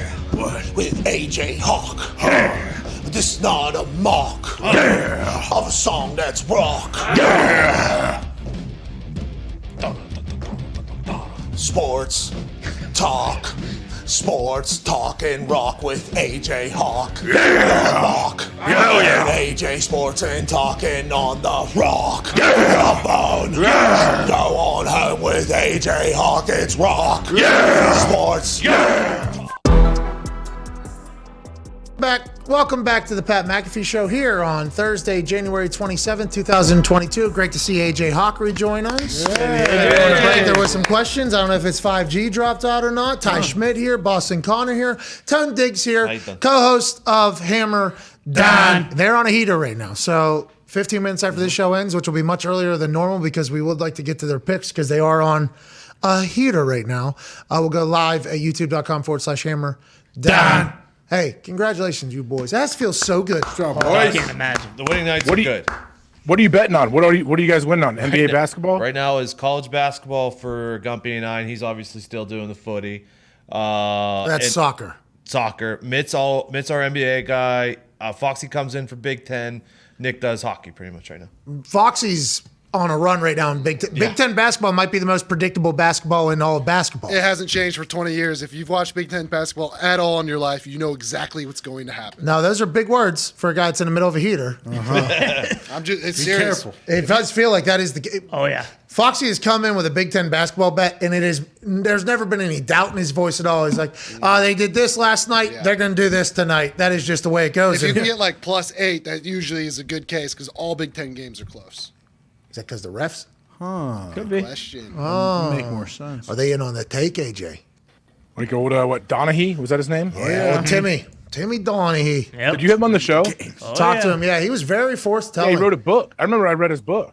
So I obviously don't do that. I try to get the entire book out in the conversation with him, though. I tried my best. Which I want to let everybody know that is also maybe, loves the book club, supports the book club realistically. Who has time to read books? Okay, realistically, a lot of them. A lot of them, big books. If we ever have an author on here, I will attempt to get their entire book out. I just want to let everybody know that. I don't know what other shows do. I think there's you can talk about this, you can't talk about this, and I assume we'll be saying, I can't, you can't. That's never going to happen. I'm going to try to get the whole book out because in my head, I just read the book. Yeah. Right. I'm going to lock this thing in, and I'm going to go ahead and go with it. That's a pretty good. I mean, that's much easier. Mike Vick should write a book. Yes, he should. I assume he already has one. He's still on Fox, right? Yeah, I think he has the pre-kickoff show. He's on there with Colin Cowherd, Clarissa Thompson, Juan Stash, Schrags is on that team. Yeah, Pete. They're going against the NFL Network. The NFL Network Game Day Kickoff Show. Good show. Oh yeah. Who all is on that? A lot of people. There's a lot of. It's a big cast, but like Rich, Mooch, Irvin, Kurt Warner, and I think that's the main crew, right? Yeah. Kurt's got the beard now too. Well, he's moved. His life has been made into a movie, and it's a tomato splash, awesome movie. That's right. Did any of you guys see it? What? Did any of you see it? No, but if we talk to Kurt, I will try to get the whole movie out in the conversation with him. That Maybe on Radio Row. We'll get that. Maybe we'll see him. Well, on Radio Row, actually, NFL Network, they have their own studio. Yeah. And They won't be coming down. Well, we don't know if that's true or not, obviously, but it does seem as if they are going to have a much nicer setup than everybody. Congrats to NFL Network, by the way. Yeah. That's why I think that Game Day Kickoff show is so good. Their studios are fucking awesome. I mean, like state of the art. Yeah. No stone left unturned. It is, and they crush it. Obviously, incredibly talented people. I'm hoping to see them out there, but I don't think we're going to see anybody actually from NFL Network. I think chance. What about Are we going to have Drew Brees on, you think? For Ty? Yeah. Is he going to be living his bet life? Oh, true. Probably. That probably is what he would be pitching. So we probably will not have if you're living your bet life on, because we are going to be live from the FanDuel stage out there. Hey, hey, I think we got a little thing. I think we got a thing. What do you mean? Like a thing? setup? Like a thing. I think we have a thing. Oh, yeah. I think we have a thing. It looks fucking sweet. It looks You guys send me some pictures if you guys have anything. Okay, we will, absolutely. We don't have any, I don't think any, yeah, we do. In the latest. Zito said it looks sweet. That's what I assumed. Yeah, but we didn't know if those were on Zoom calls or not, where they were showing the screen. We didn't. I don't know if we've, you know what I mean? Also, the drawing you drew. Well, it came from a drawing, That you put together? Yes. Yeah, it was a legit I would drawing. like to see that drawing, actually. We actually That's have what I it was framed. saying. Framed. The drawing is framed, actually. I don't know if it needs a debut just yet. There's no debut for it. But whenever they asked, what would a good stage look like? And I was like, I don't know what you want me to do here. Like, what is the expectation? What is just put up what you would want, like a dream stage or whatever. Like a stage, so it's like its own section almost, because most people have tiny little booths next to each other, right? Yeah, we know that as well. Right. So we were being asked if we wanted to go to Radio Row. And the last time we were at Radio Row, we were on a tiny little picnic desk. Mm-hmm. And then there was a massive desk right next to us. Clone. And since we were, which by the way, well earned. Hey, For sure. no, Jim Rome, give him whatever he's got to Yeah. do. But we were like 5-6 deep in this tiny little section, side stage of his stage in this small little area. And that's why the Drew Brees Ty thing happened, because there was little to no room. And he was just trying to meet Cuban Zeke, who was a smash hit Yeah. He was. at Radio Row. What's up, DB? So we had to ask those questions. We've been very lucky to be down there before. And also Jeezy, too. Jeezy Yeah. gave you a shout out. Jeezy said, Cuban Zeke. That came out. Lil Nas X did. Yeah, that was before. That was before Lil Nas X was Lil Nas X, too. It just kind of knew from TikTok or from He the was internet. 7'5". Yeah, he had boots. He had big bullet boots on. But whenever we went in there, we're like, this is awesome. And although this particular set seems to be a little bit different than everybody else's, this is worthy of being here just because of all the shit. And I don't know if every show his host is obviously have ADHD in the attention span of a squirrel. But we do have that with me. And at Radio Row, I know we were supposed to interview people about what they were selling, but it was hard not the entire time just to ask them, but holy shit, is that fucking... Did you see that? My God. Did you see, and in LA, that's going to be... Times 10. Stars are going to be out. It's going to be a spectacle. Yeah. So that was the thought in when, the entire set stage was designed and how it's designed. How bad do you think everybody else is going to hate us? Yeah, thought about that earlier. We talked about that earlier. Yeah. Talked about that earlier. It could be bad. It could be bad. Yeah. Or love us. For sure. But also it could be like, hey, this is what the expectation is. Yeah. Sorry. This is what Come on over. Come on over to the party. Come on down. Yeah, this is what could have been happening all these years. That's right. This is what could have been happening all these It's going to be hilarious. Yeah, but I don't know. I mean, we got some sweet surprises planned. Yeah. Hell yeah. Rather expensive, but worth it. Because it's the Super Bowl. It's like, hey, For the show. Well, this is our New Year. This is our Christmas. This is our holiday season. I feel like we put in a lot of work this season. And although we did enjoy New Year's Eve, with everybody, I feel like for us and for a lot of people in the business, I'm learning from the way people are talking, the culmination of an incredible season. Like, hey, longest season ever, our first season. We've been through some shit. I mean, we went through some shit, made some deals, had some conversations, got into some political wars, became, there was a lot that happened this season. And I think the Super Bowl week should be a culmination celebration of all that, not only for the NFL, but for us as well. Like, I think it should be. Absolutely. Yeah, I think so. That's probably not how everybody else views it, but. They should. And I don't know how long we'll view it that way. At least this year. But at least I think in our heads this year for sure. Man. I'm looking forward to seeing like Zeke or somebody like take the headphones off and run and jump and try to grab somebody, because that's kind of what happens if you walk through Radio Row. Different people from shows go, hey, can you join Tim and Billy for 15 minutes? Like, I want to see Zeke try to go wrangle some people. No, Zeke's working. Zeke's going to be on the cameras. Zeke's on the cameras. Who's going to be that? Who's going to do that then? Well, I think just us. Hey, show up on Stand time. up and show up on time. Point at him. No, yeah, I think that's us. Hey, get over here. I believe I have a camera that I'll be able to. Like, it's fixed somewhere and you can just control it to 360 degrees around? What I'm saying is, I'm expecting this Radio Row to be awesome for the show. I'm expecting a good time. We're scheduling some things to happen, because I think they're cool. But I am expecting a lot of very random shit to happen Radio Row week. And I think more people know of our existence now. So that'll be hopefully a little bit of a benefit in certain situations. But the fact that there's allowed to be an audience there, and I've seen the audience there before, they kind of just mill around and kind of do their thing. It's like, okay, I mean, there's an audience. There's going to be people there. We might as well put on a fucking show. Yeah. What are we doing? Are we not doing that? And I'm excited to see the reaction. I am very excited to see the reaction. I am too. I'm surprised there's an audience. I don't remember there being like random fans at Radio Row. Yeah, normally it's just the gatherers, the people's people, and all the other stuff. But I think they've started to build in areas for audience. Remember? They have like a walkway almost. Well, yeah, there's giant stages now. Like before, I've gone over the years, and before it wasn't. Yeah, now you'll see different random shows with huge setups. Yeah, huge setups. Ours is not, but we will not be the biggest stage. No. We will not be the biggest stage, but we are not the smallest either, which We're the largest part. Which we were. Which was the conversation. That was I like our studio. I like our show. I understand it's Radio Row and Radio Row is awesome, but I'd like to bring all the boys because it's a celebration, and we can't be in a little 2x4. No. Miami was tiny.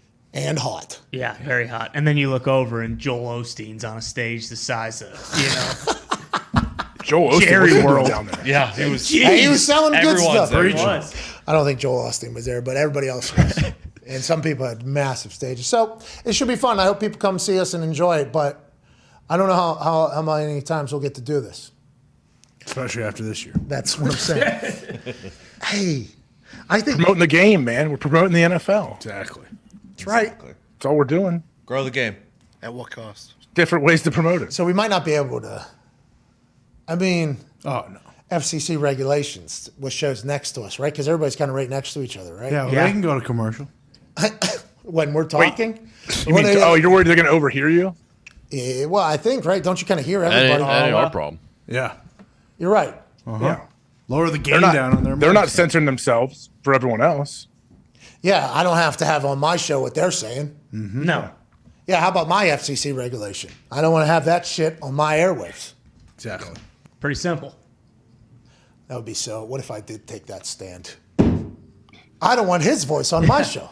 What, you don't want fucks? Why? It's illegal? You'll get fines? Well, I don't want his voice. I don't want his bad ideas on my show. Turn them down over there. I'd be the biggest asshole on earth. And then what we have planned happening? Yeah. It is funny to think, though, that someone would be right next to you and you could just say, hey, quiet the fuck down. And there's nothing, they can do for you necessarily. But what's going on? What is that noise? You hear it too. There's a Music. London. There's an English taxi stuck in the back alley. All right, let's go to some phone Oh, calls. by the way, there was some news on the internet. that Okay. I forgot about. We forgot to mention Jeff Fisher is a head coach. Oh, yeah, in the USFL. Oh, yeah, Jeff. He's on the Grizzlies. I talked about it yesterday, the USFL. He's on what? The Michigan Panthers. The Panthers. Him and Todd Haley in the league. That's a good league. Hey, I agree. And good coaching is a great start if you want to be a good league. If you remember, the XFL had some great names. They had some great names coaching, some people that are respected by players, some people that some people that players know have friends in the NFL. So everybody playing in the USFL has goals to play in the NFL. Now, will it happen? Probably not. Chances are going to be low. Some guys made it out of the XFL. That's awesome. I think the XFL was it only had like an 8-week run or a 7-week run or whatever, so it didn't get to last long, but some guys made it. It's more football, more opportunity. It's good news. And if you get guys that have connections to the NFL, more players are going to buy in because they know there's an actual chance, maybe tell somebody. I think it's a great news. A great decision by a league that I probably won't watch a single game, but I think it's good for them to make this decision for the good of football.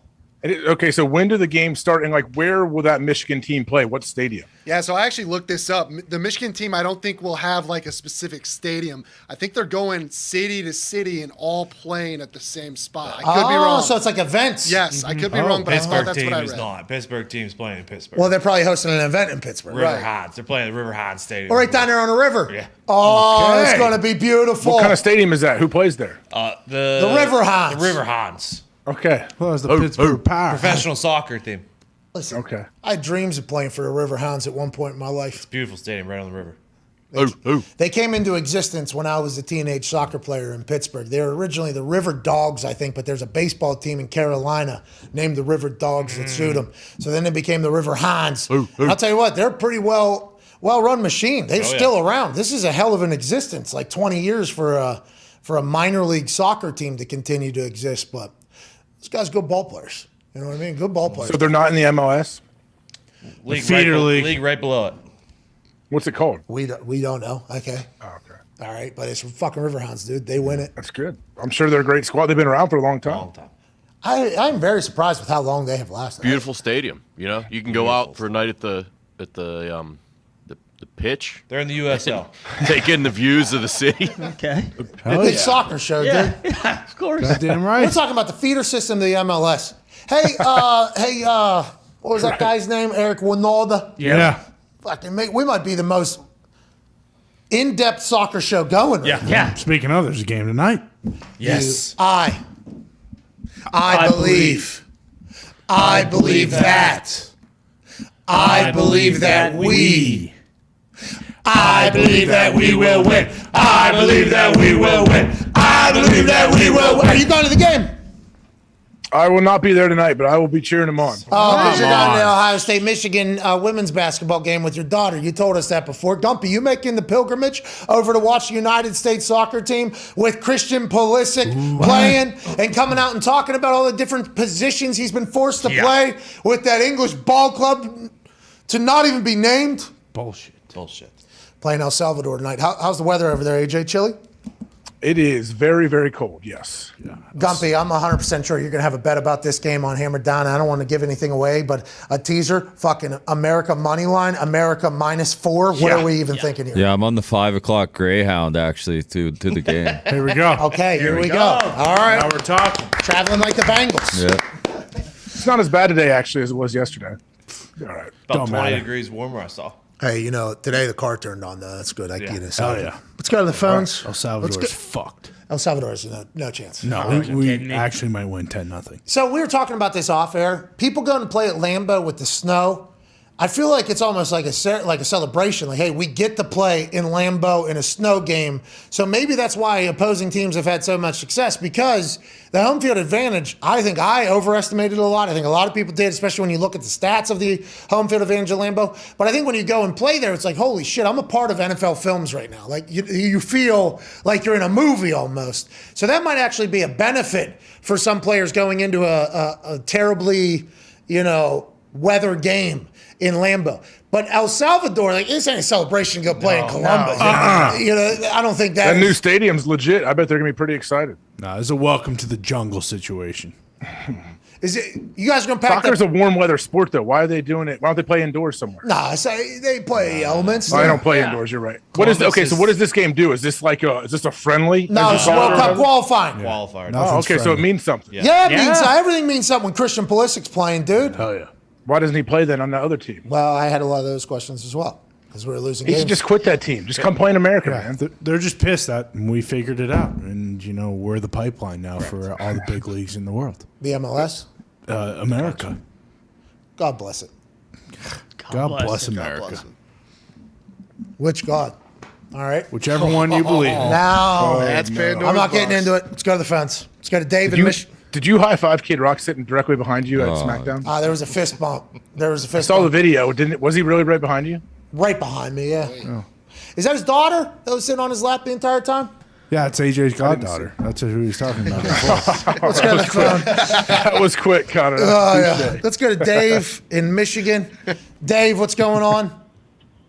What's up, boys? How you doing? Keep it moving. Hey, man, I got a hot take for you here. what if Dan Quinn is staying in Dallas because he knows McCarthy's on the hot seat and he wants to take his job if McCarthy goes down? Oh, good conspiracy theory out of Michigan. Kind of alluded to that earlier, but everybody said no. Sean Payton's probably going to get that gig, but not a bad decision if Dan Quinn sees a little iceberg ahead for old Big Mike with his watermelon smashing ways and say, maybe I'll stick around and find a door to float on. Maybe I'm the captain now. Great Titanic reference throughout that entire thing, but maybe Dan Quinn's seeing that, or maybe Dan Quinn just enjoys the position he is in. I like Dave thinking creatively, though. It's got to be that he's enjoying where he's at, because if he's trying to rely on the head coach not being there, that means they lose games. They lose games. Guess what? The coordinator probably doesn't look great either. Yeah. Hey, Rose, by the way, just fucking one of the worst humans in the history of film. By far. Could have made room. Messed up. Not even that. I mean, Rose. Oh, yeah. Cheats on her first husband. Uh-huh. Yeah. Well, But he's a scumbag. bad guy. Bad guy. He's scumbag. Terrible guy. Callous What piece happened? of shit. Disgusting guy. What happened? She has sex with somebody else. Right. Dumped him out. Falls in love. Yep. She did. And then, but they were in the honeymoon phase, like the beginning of the honeymoon phase there. Oh, Even yeah. happens. And she's like, nah, fucking die out there, dude. See ya. Pretty crazy. Was she pregnant? No. Too soon to tell. She had I that. thought he said save the baby, and he pushed her up on the No, door. she had that diamond shoved up in her. I didn't know that. Oh, Jesus. It wasn't up there. It was in her God. bag. That's disgusting. You're despicable. Tony. But Rose was worse than you. She let somebody die. Exactly. Like Jack, who had to fucking win his way onto that boat. Yeah. Change his entire life. We're back tomorrow with Feel Good Friday. We'll feel a lot better than fucking Jack felt out there whenever Rose was like, you need to freeze to death. That'd be the worst. The He'd worst. probably drown. He was so Yeah. cold. Definitely drowned. Did. Body would shut down. But did he freeze to death or did he drown to death? I think he Probably froze. froze first. Probably both. You think he's still alive inside, but he's frozen outside. Then he drowns. That's the worst death of all time. But your body shuts down after like 3 minutes in that freezing cold water. Yeah, doesn't I'm it? pretty sure his internal organs just went into shock and just collapsed. I don't know. I sat in a cold tub long time, 15 minutes. What are you even talking about? Yeah, and the Guardian, I thought it takes like 8 hours. Yeah, before the whole thing. But he was already fucking wading through water inside the ship, that cold water, for a long time. He was already almost hypothermic. Chilled. He was kind of baptized to the water early. Yeah. But then Rose said, now you go. Go I would die. rather hit the propeller. Yeah, Nice knowing you. it's a shame. I remember you. It was all the way Pretty down. big prop. It was already down already. Now, when those guys were jumping and they hit the propeller on the way down, I'd Yeah, rather those, been that guy oh, you would have rather been that guy? than freeze my ass off to death. So you're thinking, hey, you know what? Let me get one of these blades Yeah. real quick. Yeah. I don't know, Tony. Chop you in half. Tony, I real think quick. there was a thought that maybe you could still survive while those people's heads were pum pum. Yeah, maybe. How about the string band? I know myself better than anyone, though, Pat, and I know I would not have survived. Yeah, me neither. Or symphony, sorry. So damn Yeah, cold out you. there. Yeah, that's on me. they play good music. Nobody ever talks about if the music was good or not. It's just that they played. That's right. I wonder if they were like out of tune and they were all mad at each other too. Like I wonder if it was their best performance or like it was like they're perfectionists and it wasn't as great because obviously emotions. They were, You think they were taking requests too? One last time. What do you want to hear? That's so sad. What a sad situation. Yeah, crazy. Allegedly, it was all avoidable. Yeah. Yeah. That's what they're saying. It was a big iceberg. And they were like, get out the Trying way. to go too fast. Trying to go too fast, right? Yeah, I thought they want to just take it down, take it in. Yeah, that's the thing about Massive icebergs. structural design errors as well. Said, hey, if we rip through an iceberg, guess what? There's nothing we're going to be able to do to save it. I live on water now. I'm so scared of water. So At night. How scary is that water at night if you walk out there and think about jumping in the middle of that lake? I haven't. I would never would either. I have a lot of respect for. I mean, river monsters didn't help. When I watched that show, River Monsters, they're like, this is a river in I don't know, like West Virginia that I could have been in. People pee here, and then there's fish that actually swim into penises, and then they make their home in your bladder, and you die or That whatever. doesn't happen in West Virginia. You never know. You never know. And by the way, you're right. not that exact thing, but the shit that he was pulling out of these very amateur-looking bodies of water, it kind of made me respect it even more. But also, drowning, the water doesn't quit. Like, I can't float. The water never gives up. The water is always dragging your ass down. Just take a life jacket with you. What's that, pal? You just take a life jacket, proper water safety. Out on that lake? Yeah. Well, then my legs are dangling with the fucking penis swimming thing. Yeah, true. I'm gonna tell you right now. Bruce Lee said it best. Like water is the strongest thing of all time. That's not what he said. He said be like Exactly water. what he said. He said be like water. Did you check how thick that ice is yet? It's not. I know it's there. It's not ready yet. We've had a couple competing pieces of ice going left and right, and then they get smaller. They go back to their homes, and then they come back out, and then they go back to their homes. That's a microcosm of what's happening in the earth right now, actually. Oh, Pangea? Yep. Okay, I got it. And then they're coming back, and the swans are actually just walking their asses around. They just walk on the lake all day. They're big. Give it some time. Ohio's going to be beachfront any fucking. I got a year buddy now. that used to wear boxer shorts under his swim trunks because he was afraid the salt would go into his pee hole and burn in the ocean. Boxers. I mean, it still would go through your boxers. Is that a buddy I know? Yeah. We talked about this before. Didn't you say if you're swimming with those little fish, you got to wear a condom the whole time? We legit talked about this 6 months ago. No, We talked about this before. Or you got to tape up the head. You got to do something. By the way, we Right? did not talk about. You did. I think if this conversation, We all happened- agreed. We all agreed. Why are we not selling penis hats or water? I don't think so, pal. Yeah, swim All right. caps. That was back whenever there was only one title, and you were probably the only one talking, if I had to guess. Now we got Fugazis, and hey, you remember when you said this? No, I don't. I don't remember that happening, and that is it's a fantastic skill that only you possess in the humans that I've met, in my life. It's awesome. Thank you. Thank you. You should be congratulated on that more here. Congrats, AJ. Put your little belt down. Why don't we sign that one and give that away? Nah, because you have two Fugazi ones, and That there's one no- was earned, not given. Yeah, that's and I don't give things away that are just fucking hard earned, dude. And real. You hear that? I have no idea how this whole thing started. Honestly, I really don't. Well, I know how it's ending. How is that? One fucking title standing. You know what I mean? This one. Your ass on the mat. 1, 2, 3. Boom. They call me the artist, pal, because I'm going to be painting canvases Oh, yeah. with hawk bodies. That's not true. That's a guy on the Oculus that knocked a Foxy out in, I think, 5 seconds. Oh, Foxy. This guy is a menace. On the 5 easy seconds? difficulty? It Jeez. was, No. Hey, don't bury him that hard. Okay. I give him credit. I mean, he walked in there. I threw one punch, and he fucking boom. Eyes go black. I didn't get up. And then you never hear the counting. Yeah, it's tough. AJ, you need to get in there and really toughen that jaw up a little bit in the Oculus. I do need to get back in there. I told you. I look at that thing. It's plugged in and sitting on the ground in my closet. That's Like Bob. Matt Reiner's Heisman. I'm going to get back in. Well, I think with the metaverse growing, our ability to I be... watched Zuck on a video talk about the metaverse. Yeah. Everybody should be scared. What was that? What is your problem? Just the What is that? metaverse. I don't see a lot of great things happening from that. But, I could be wrong. Well, let's get into the prognostications about the No, metaverse. I don't completely understand it. I'm just saying I hope that we don't, as humans, start to live like online more than we live in real life and interact online more than we do with people. But I guess we're already there. Welcome to the modern Yeah. world. Yeah. No, I still talk to people. I still interact with people. I understand, and I do as well. Yeah. Kind of, yeah. Yeah, you do. Yeah. It's going to eventually all just become one. It's going to be hard to distinguish. Oh, is this real? Is this meta? What are we doing? Oh, you're saying people are going to get caught up in there. I would assume. You're going to say kayfabe. Yeah, exactly what I was going to say. Work's going to become a shoot. Is that what you're saying? Yeah, think about it.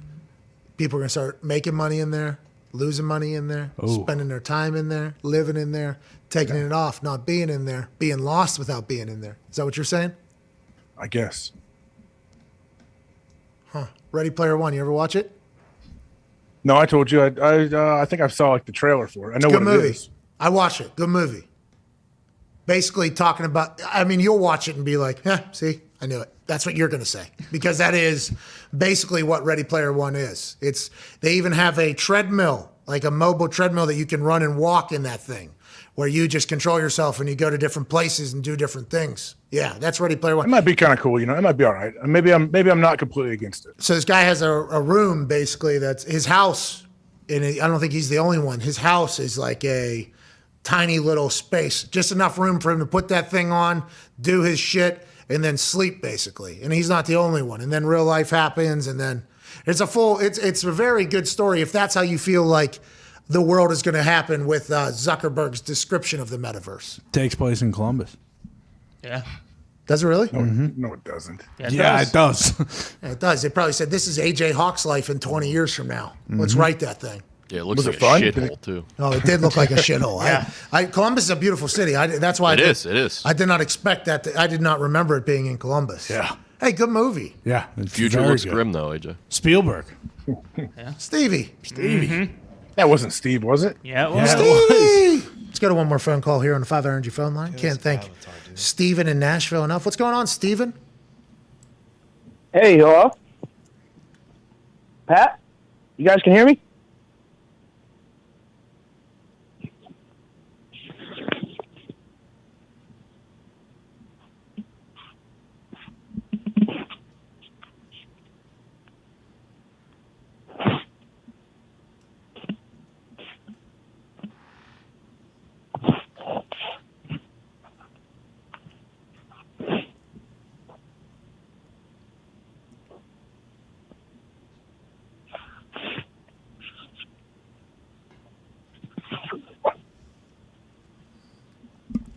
This is the worst call we've ever had, Steven. My God. So mean. Steven. Hello? Steven, Yeah. it's the worst call we've ever had. So much dead air there. Yo, Pat, can you hear me? Yeah, keep it going. Hello? Know what you say? I was going to hit him again. What? Yo, Pat. No, Pat? with that. Pat. Hey, Pat, can you hear me? Steven does not deserve this. Steven, what's going on, dude? How's going on, Steven? Sorry, your phone was choppy. Yo, Pat McAfee, can you hear me? Steven, you there? Pat, can you hear me? What's that mean? Hello? Is it a cup and a string? Steven! Yo, Pat. Pat, can you hear me? Hello? Steve! Pat! Hey, there you are. Hey, what's going on, Steve? Hey, Steven, sorry about that. I think we're having connection issues. What's going on, man? Hey, sorry, man. I didn't know if that was me or if you were trying to talk to another guy. And then I didn't hear you guys. Steve! Yeah. Hello? Oh, we lost him again, I think. Shit. Pat! Can you? No. Pat, can you hear me? Steve, hey, Steve, there you are, Steve. Pat, Steve, Pat, hey. Pat, Pat, Steve. Pat. Oh, can you hear me? Hey, are you guys messing around? Can you guys hear me? Yo, can you guys hear me? Steve, you You're going sound to hell, man. Steve, you sound good, man. What do you want to talk about, Steve? Hey, what do you want to talk about, man? Great to have you. God damn, this connection. It must be the 5G stuff going on everywhere, Steve. What's going on, man? Great to hear from you. Hey, good to hear from you. Come on, man. Are you messing around?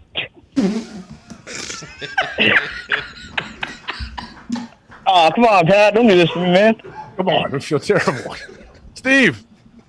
Yeah, Pat. You guys can hear me? Just talk. Jesus. All right, guys. No, listen, Steve, I just wanted to talk. Steve, we mean no ill intent by this. Let him finish. I feel terrible. Oh, okay. Yeah, sorry about it. When he said, "Oh, Pat, come on," Don't do this to me, he said. Steve, I'm so sorry. Steve, why would anyone ever call this show? The threat of this happens. His name might Hey, be you know Jack what? in Minnesota. Hey, I mean. Yeah, true. Hey, dude. You know what? That's why you're a legend, dude. No, Steven, what do you want to talk about, man? How you doing, brother? No. So listen, man. I just wanted to talk about the whole quarterback carousel that's going on because I know you guys are down in Indy and the GM's not committed. Doesn't want to commit to Carson Wentz.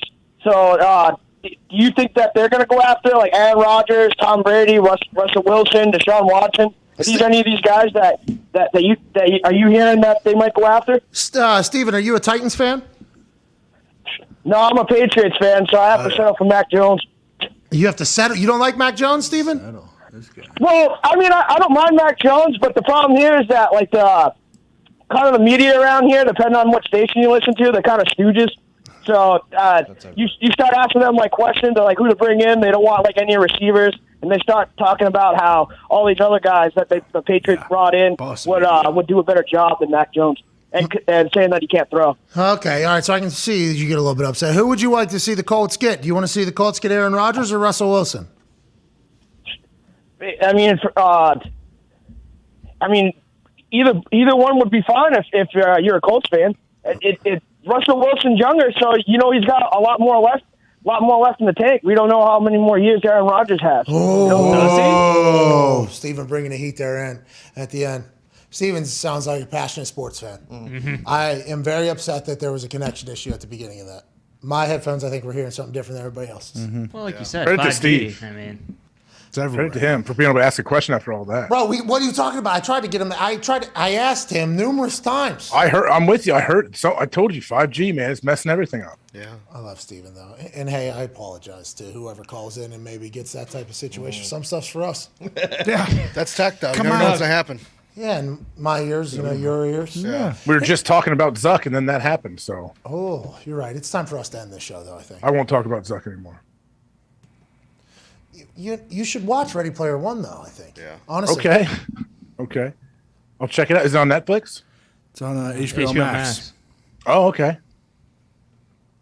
Maybe I will. Okay, here we go. Now we're getting places. Let's go. And I need you to do that because I need your take on what the future probably looks like. And maybe that's why Bitcoin's going down because the Nelk boys sold everything in Ethereum. Ethereum. Is Ethereum and Bitcoin going to be accepted in the metaverse? Ethereum, is also a crypto. No, Meta's making their own. That's what people are worried about. The idea of like your Facebook money. And then they run the world. No, Ethereum's already in there, I think, with the Nelk boys. I know. Yeah. Ethereum also down. Oh, no. it's not good. So is it because the video that he watched was Zuck saying none of this will be accepted in the metaverse? Actually, we will. Could be. Yeah, they might. To AJ's point, they probably will make their own. And then AJ also grieving that Neil Young isn't on Spotify anymore. I did see that You took him down. Joe Rogan is still on and Neil Young is not. God damn. Tough decision there. Tough day for Canada, pal. Neil Young's Canadian? Oh, yeah. What was I listened to a song on Spotify last night. I took the tractor another round as I saw the. He has that one song, one. Old man, take a look in my eyes. I'm a lot like you. It's a heater, man. Too bad I won't be able to listen to it on Spotify. Damn shame. Heart of gold.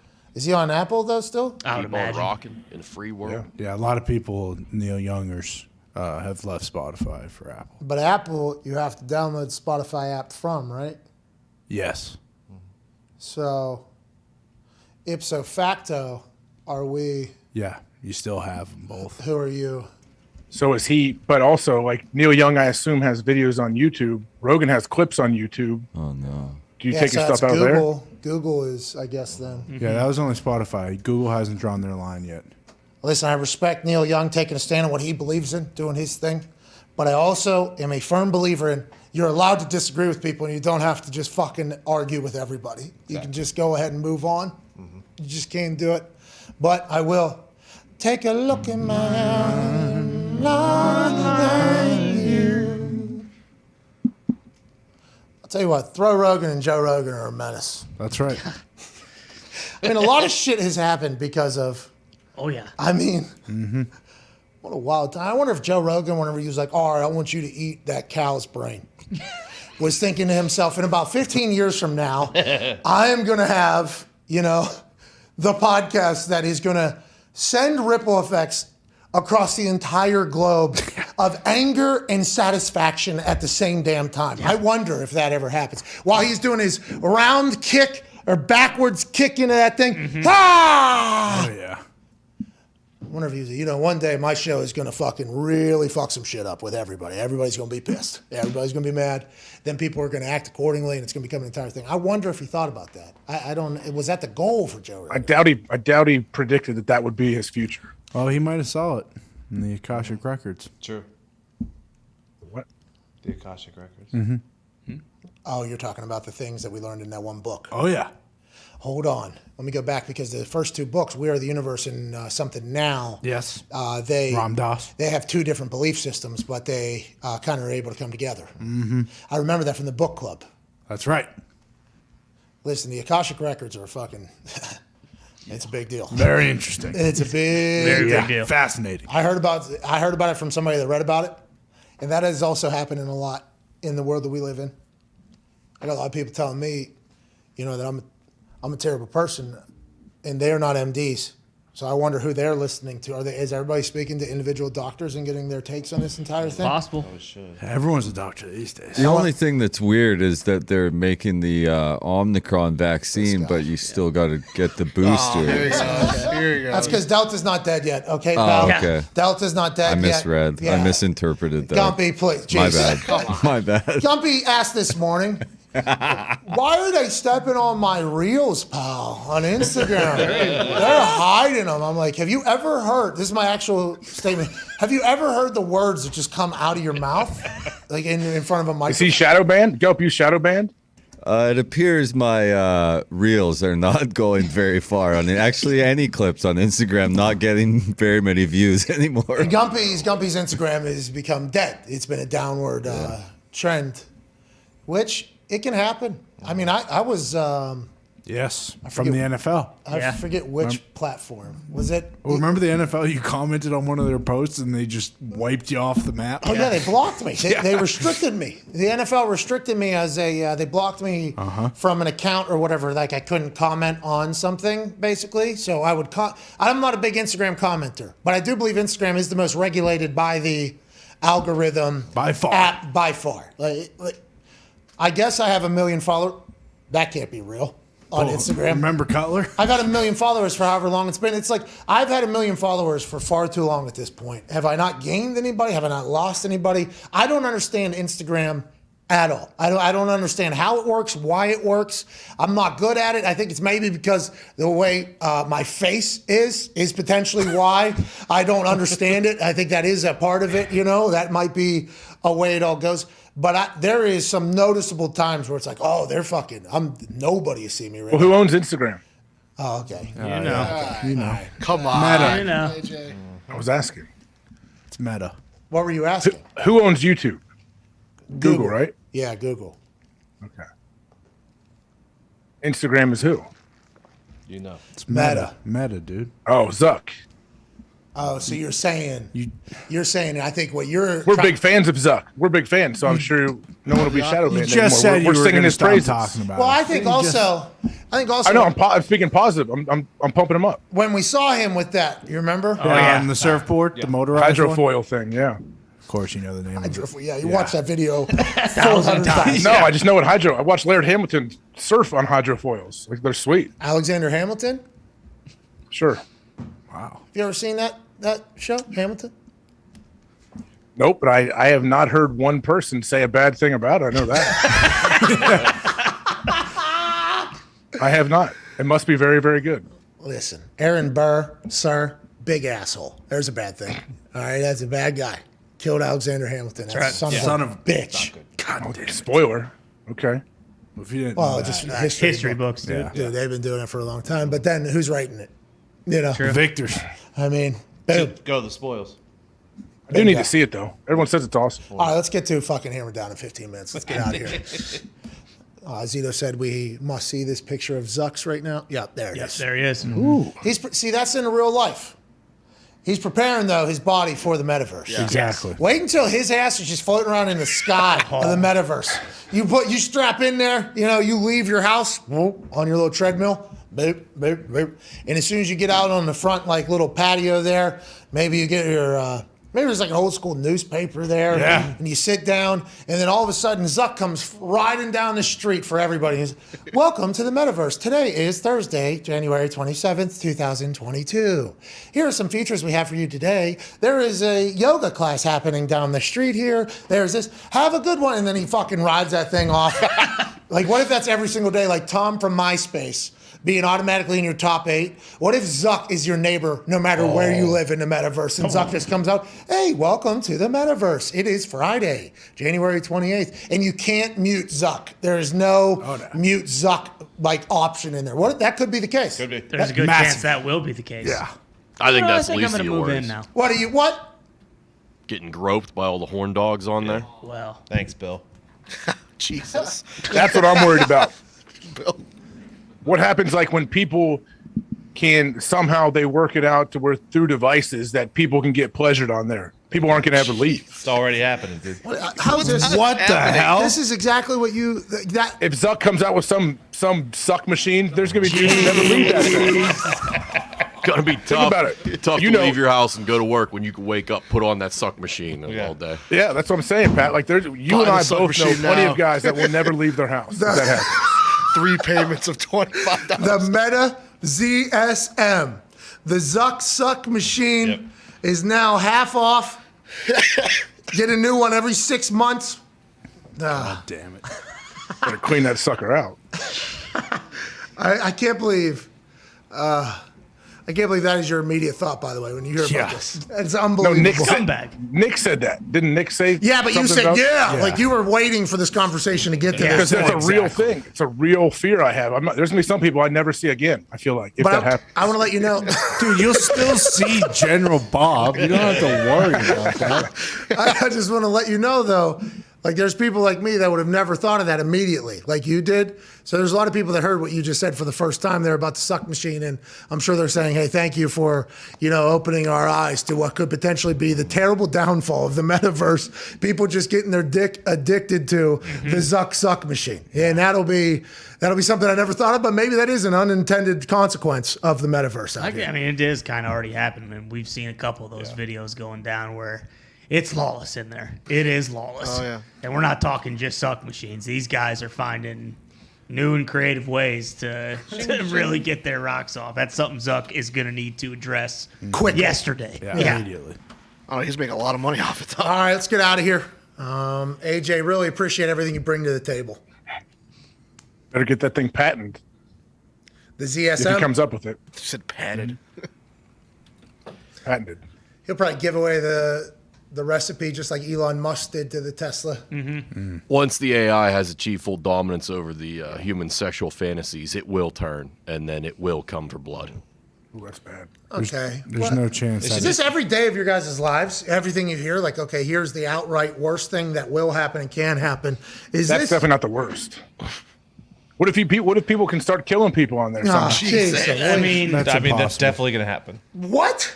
How? What do you mean? Come on, What are we talking about? Spike them. They should do like Blockbuster, where there's a back room where you can go and do all the freaky sex stuff. Yeah. Bring Call it the chop Blockbuster house. back just for that. Call it the chop house. All right. We're out of here. Thank you, AJ, for everything. Honestly, it's awesome. Congrats on your 2 Fugazi titles you have over there. We'll have to figure that out and give that away. Tone Diggs, can't wait to hear what you guys are picking today alongside Gumpy, Mitt, Nick, and Foxy. Connor, what a day by you, pal. Fun day. Thursday's always fun. Wednesday, Thursday, good time. Yeah. The off season is about to be a blast. That Ty Schmidt, I don't know if you know this or not, but the goalie that took out Matherson for the Buffalo Sabres also took out Stoner earlier this season. I don't even know if you know that the Vegas Golden Knights maybe are completely dead. No, we're still top of the division. It is a little concerning that we might not have the toughest barn in the NHL anymore. They can't win at home. I don't know what the hell's going on there. The Vegas flu is happening to the home team. Yeah, bingo. But again, Stoner's he's still got cement in his skates. Once he can get the quickcrete out of there, the Golden Knights are going to be just fine. Quickcrete. Okay. Got to keep the water out of it. Exactly. The quickcrete's fine. Once it mixes with the water, not good. Now you're in trouble and you are on a shot clock. Yeah, that tourney at the Igloo. A lot of blood on that floor. Have you heard about this, AJ? We put together last night on That's Hockey Talk a ball hockey tourney is going to happen at the Igloo when the new office opens. I'm in. I want to play. Yeah, you were drafted to my team, I think. Good. That was Pittsburgh against everybody. No, and then I said also AJ Hawk, I thought. Why don't we throw the blades on, make it a real game? Exactly. Playing ball hockey, dude. We're not playing blade hockey. Let's hit the rink. AJ, you can't skeet. Your knees are made of gum bands. Yeah, it's true. Yeah, skating's actually one of the low impact things that is okay in your knees. Are you still skating right now? You go out and hit a skate over there? You mean blades? With my blades? Yeah. Yeah, your blades. No, I'm looking for a new pair right now. Oh, because you wore out the last ones? The wheels were like shaded down so much because you I were wore just out dragging them? that back brake. I wore that little guy out. Oh, so you're an amateur. You got to turn that thing sideways. You got to turn that son bitch sideways. You're dragging like this, dude. What are we even talking about? I don't like it. It makes my wheels uneven though. I don't like uneven wheels. Yeah, but that's a part of it. Once you shine those things up real nice, you actually get a little bit more of an edge there. There was rollerblade summers for me. There was a couple of them. I was on them a lot in Pittsburgh too. When you're talking like this, yeah. So like fun. this, and it was a blast. Nowadays, my legs would just fall off. I'm surprised you can. Are you really legit still able? No, to but my kids have blades, and there was a pair that fit me that I put on for about 7 minutes a couple months back, and you're right. your like shins, your feet, everything hurts pretty So serious. I got to bad. get back into blading shape, actually. Yeah, there should be a real blading camp. You know, there's a whole fight camp to get back into the blading. And I think it's all around the little tiny muscles in your legs that all lock up completely as soon as those boots go on you and you think you're going to fall. No, now you're trapped with wheels on your feet and your legs are locked up. It's a terrible experience if you haven't bladed, but when we were kids, what a time. Nothing better. Did you guys do that out in Iowa? Oh yeah, you bet. It kind of took over everywhere, huh? You did up in Massachusetts? Oh yeah, a lot of time on the ice though. If you can't skate in Mass, you will get ridiculed. Oh, you got to be able to skate and fish. Oh yeah, pond hockey is religion up there. But you guys also, when I was up there in, what town was that? Worcester. You got married? Newport. Oh, yeah. Newport, which is Rhode not Island. Massachusetts, but it's Rhode Island, but it's that area.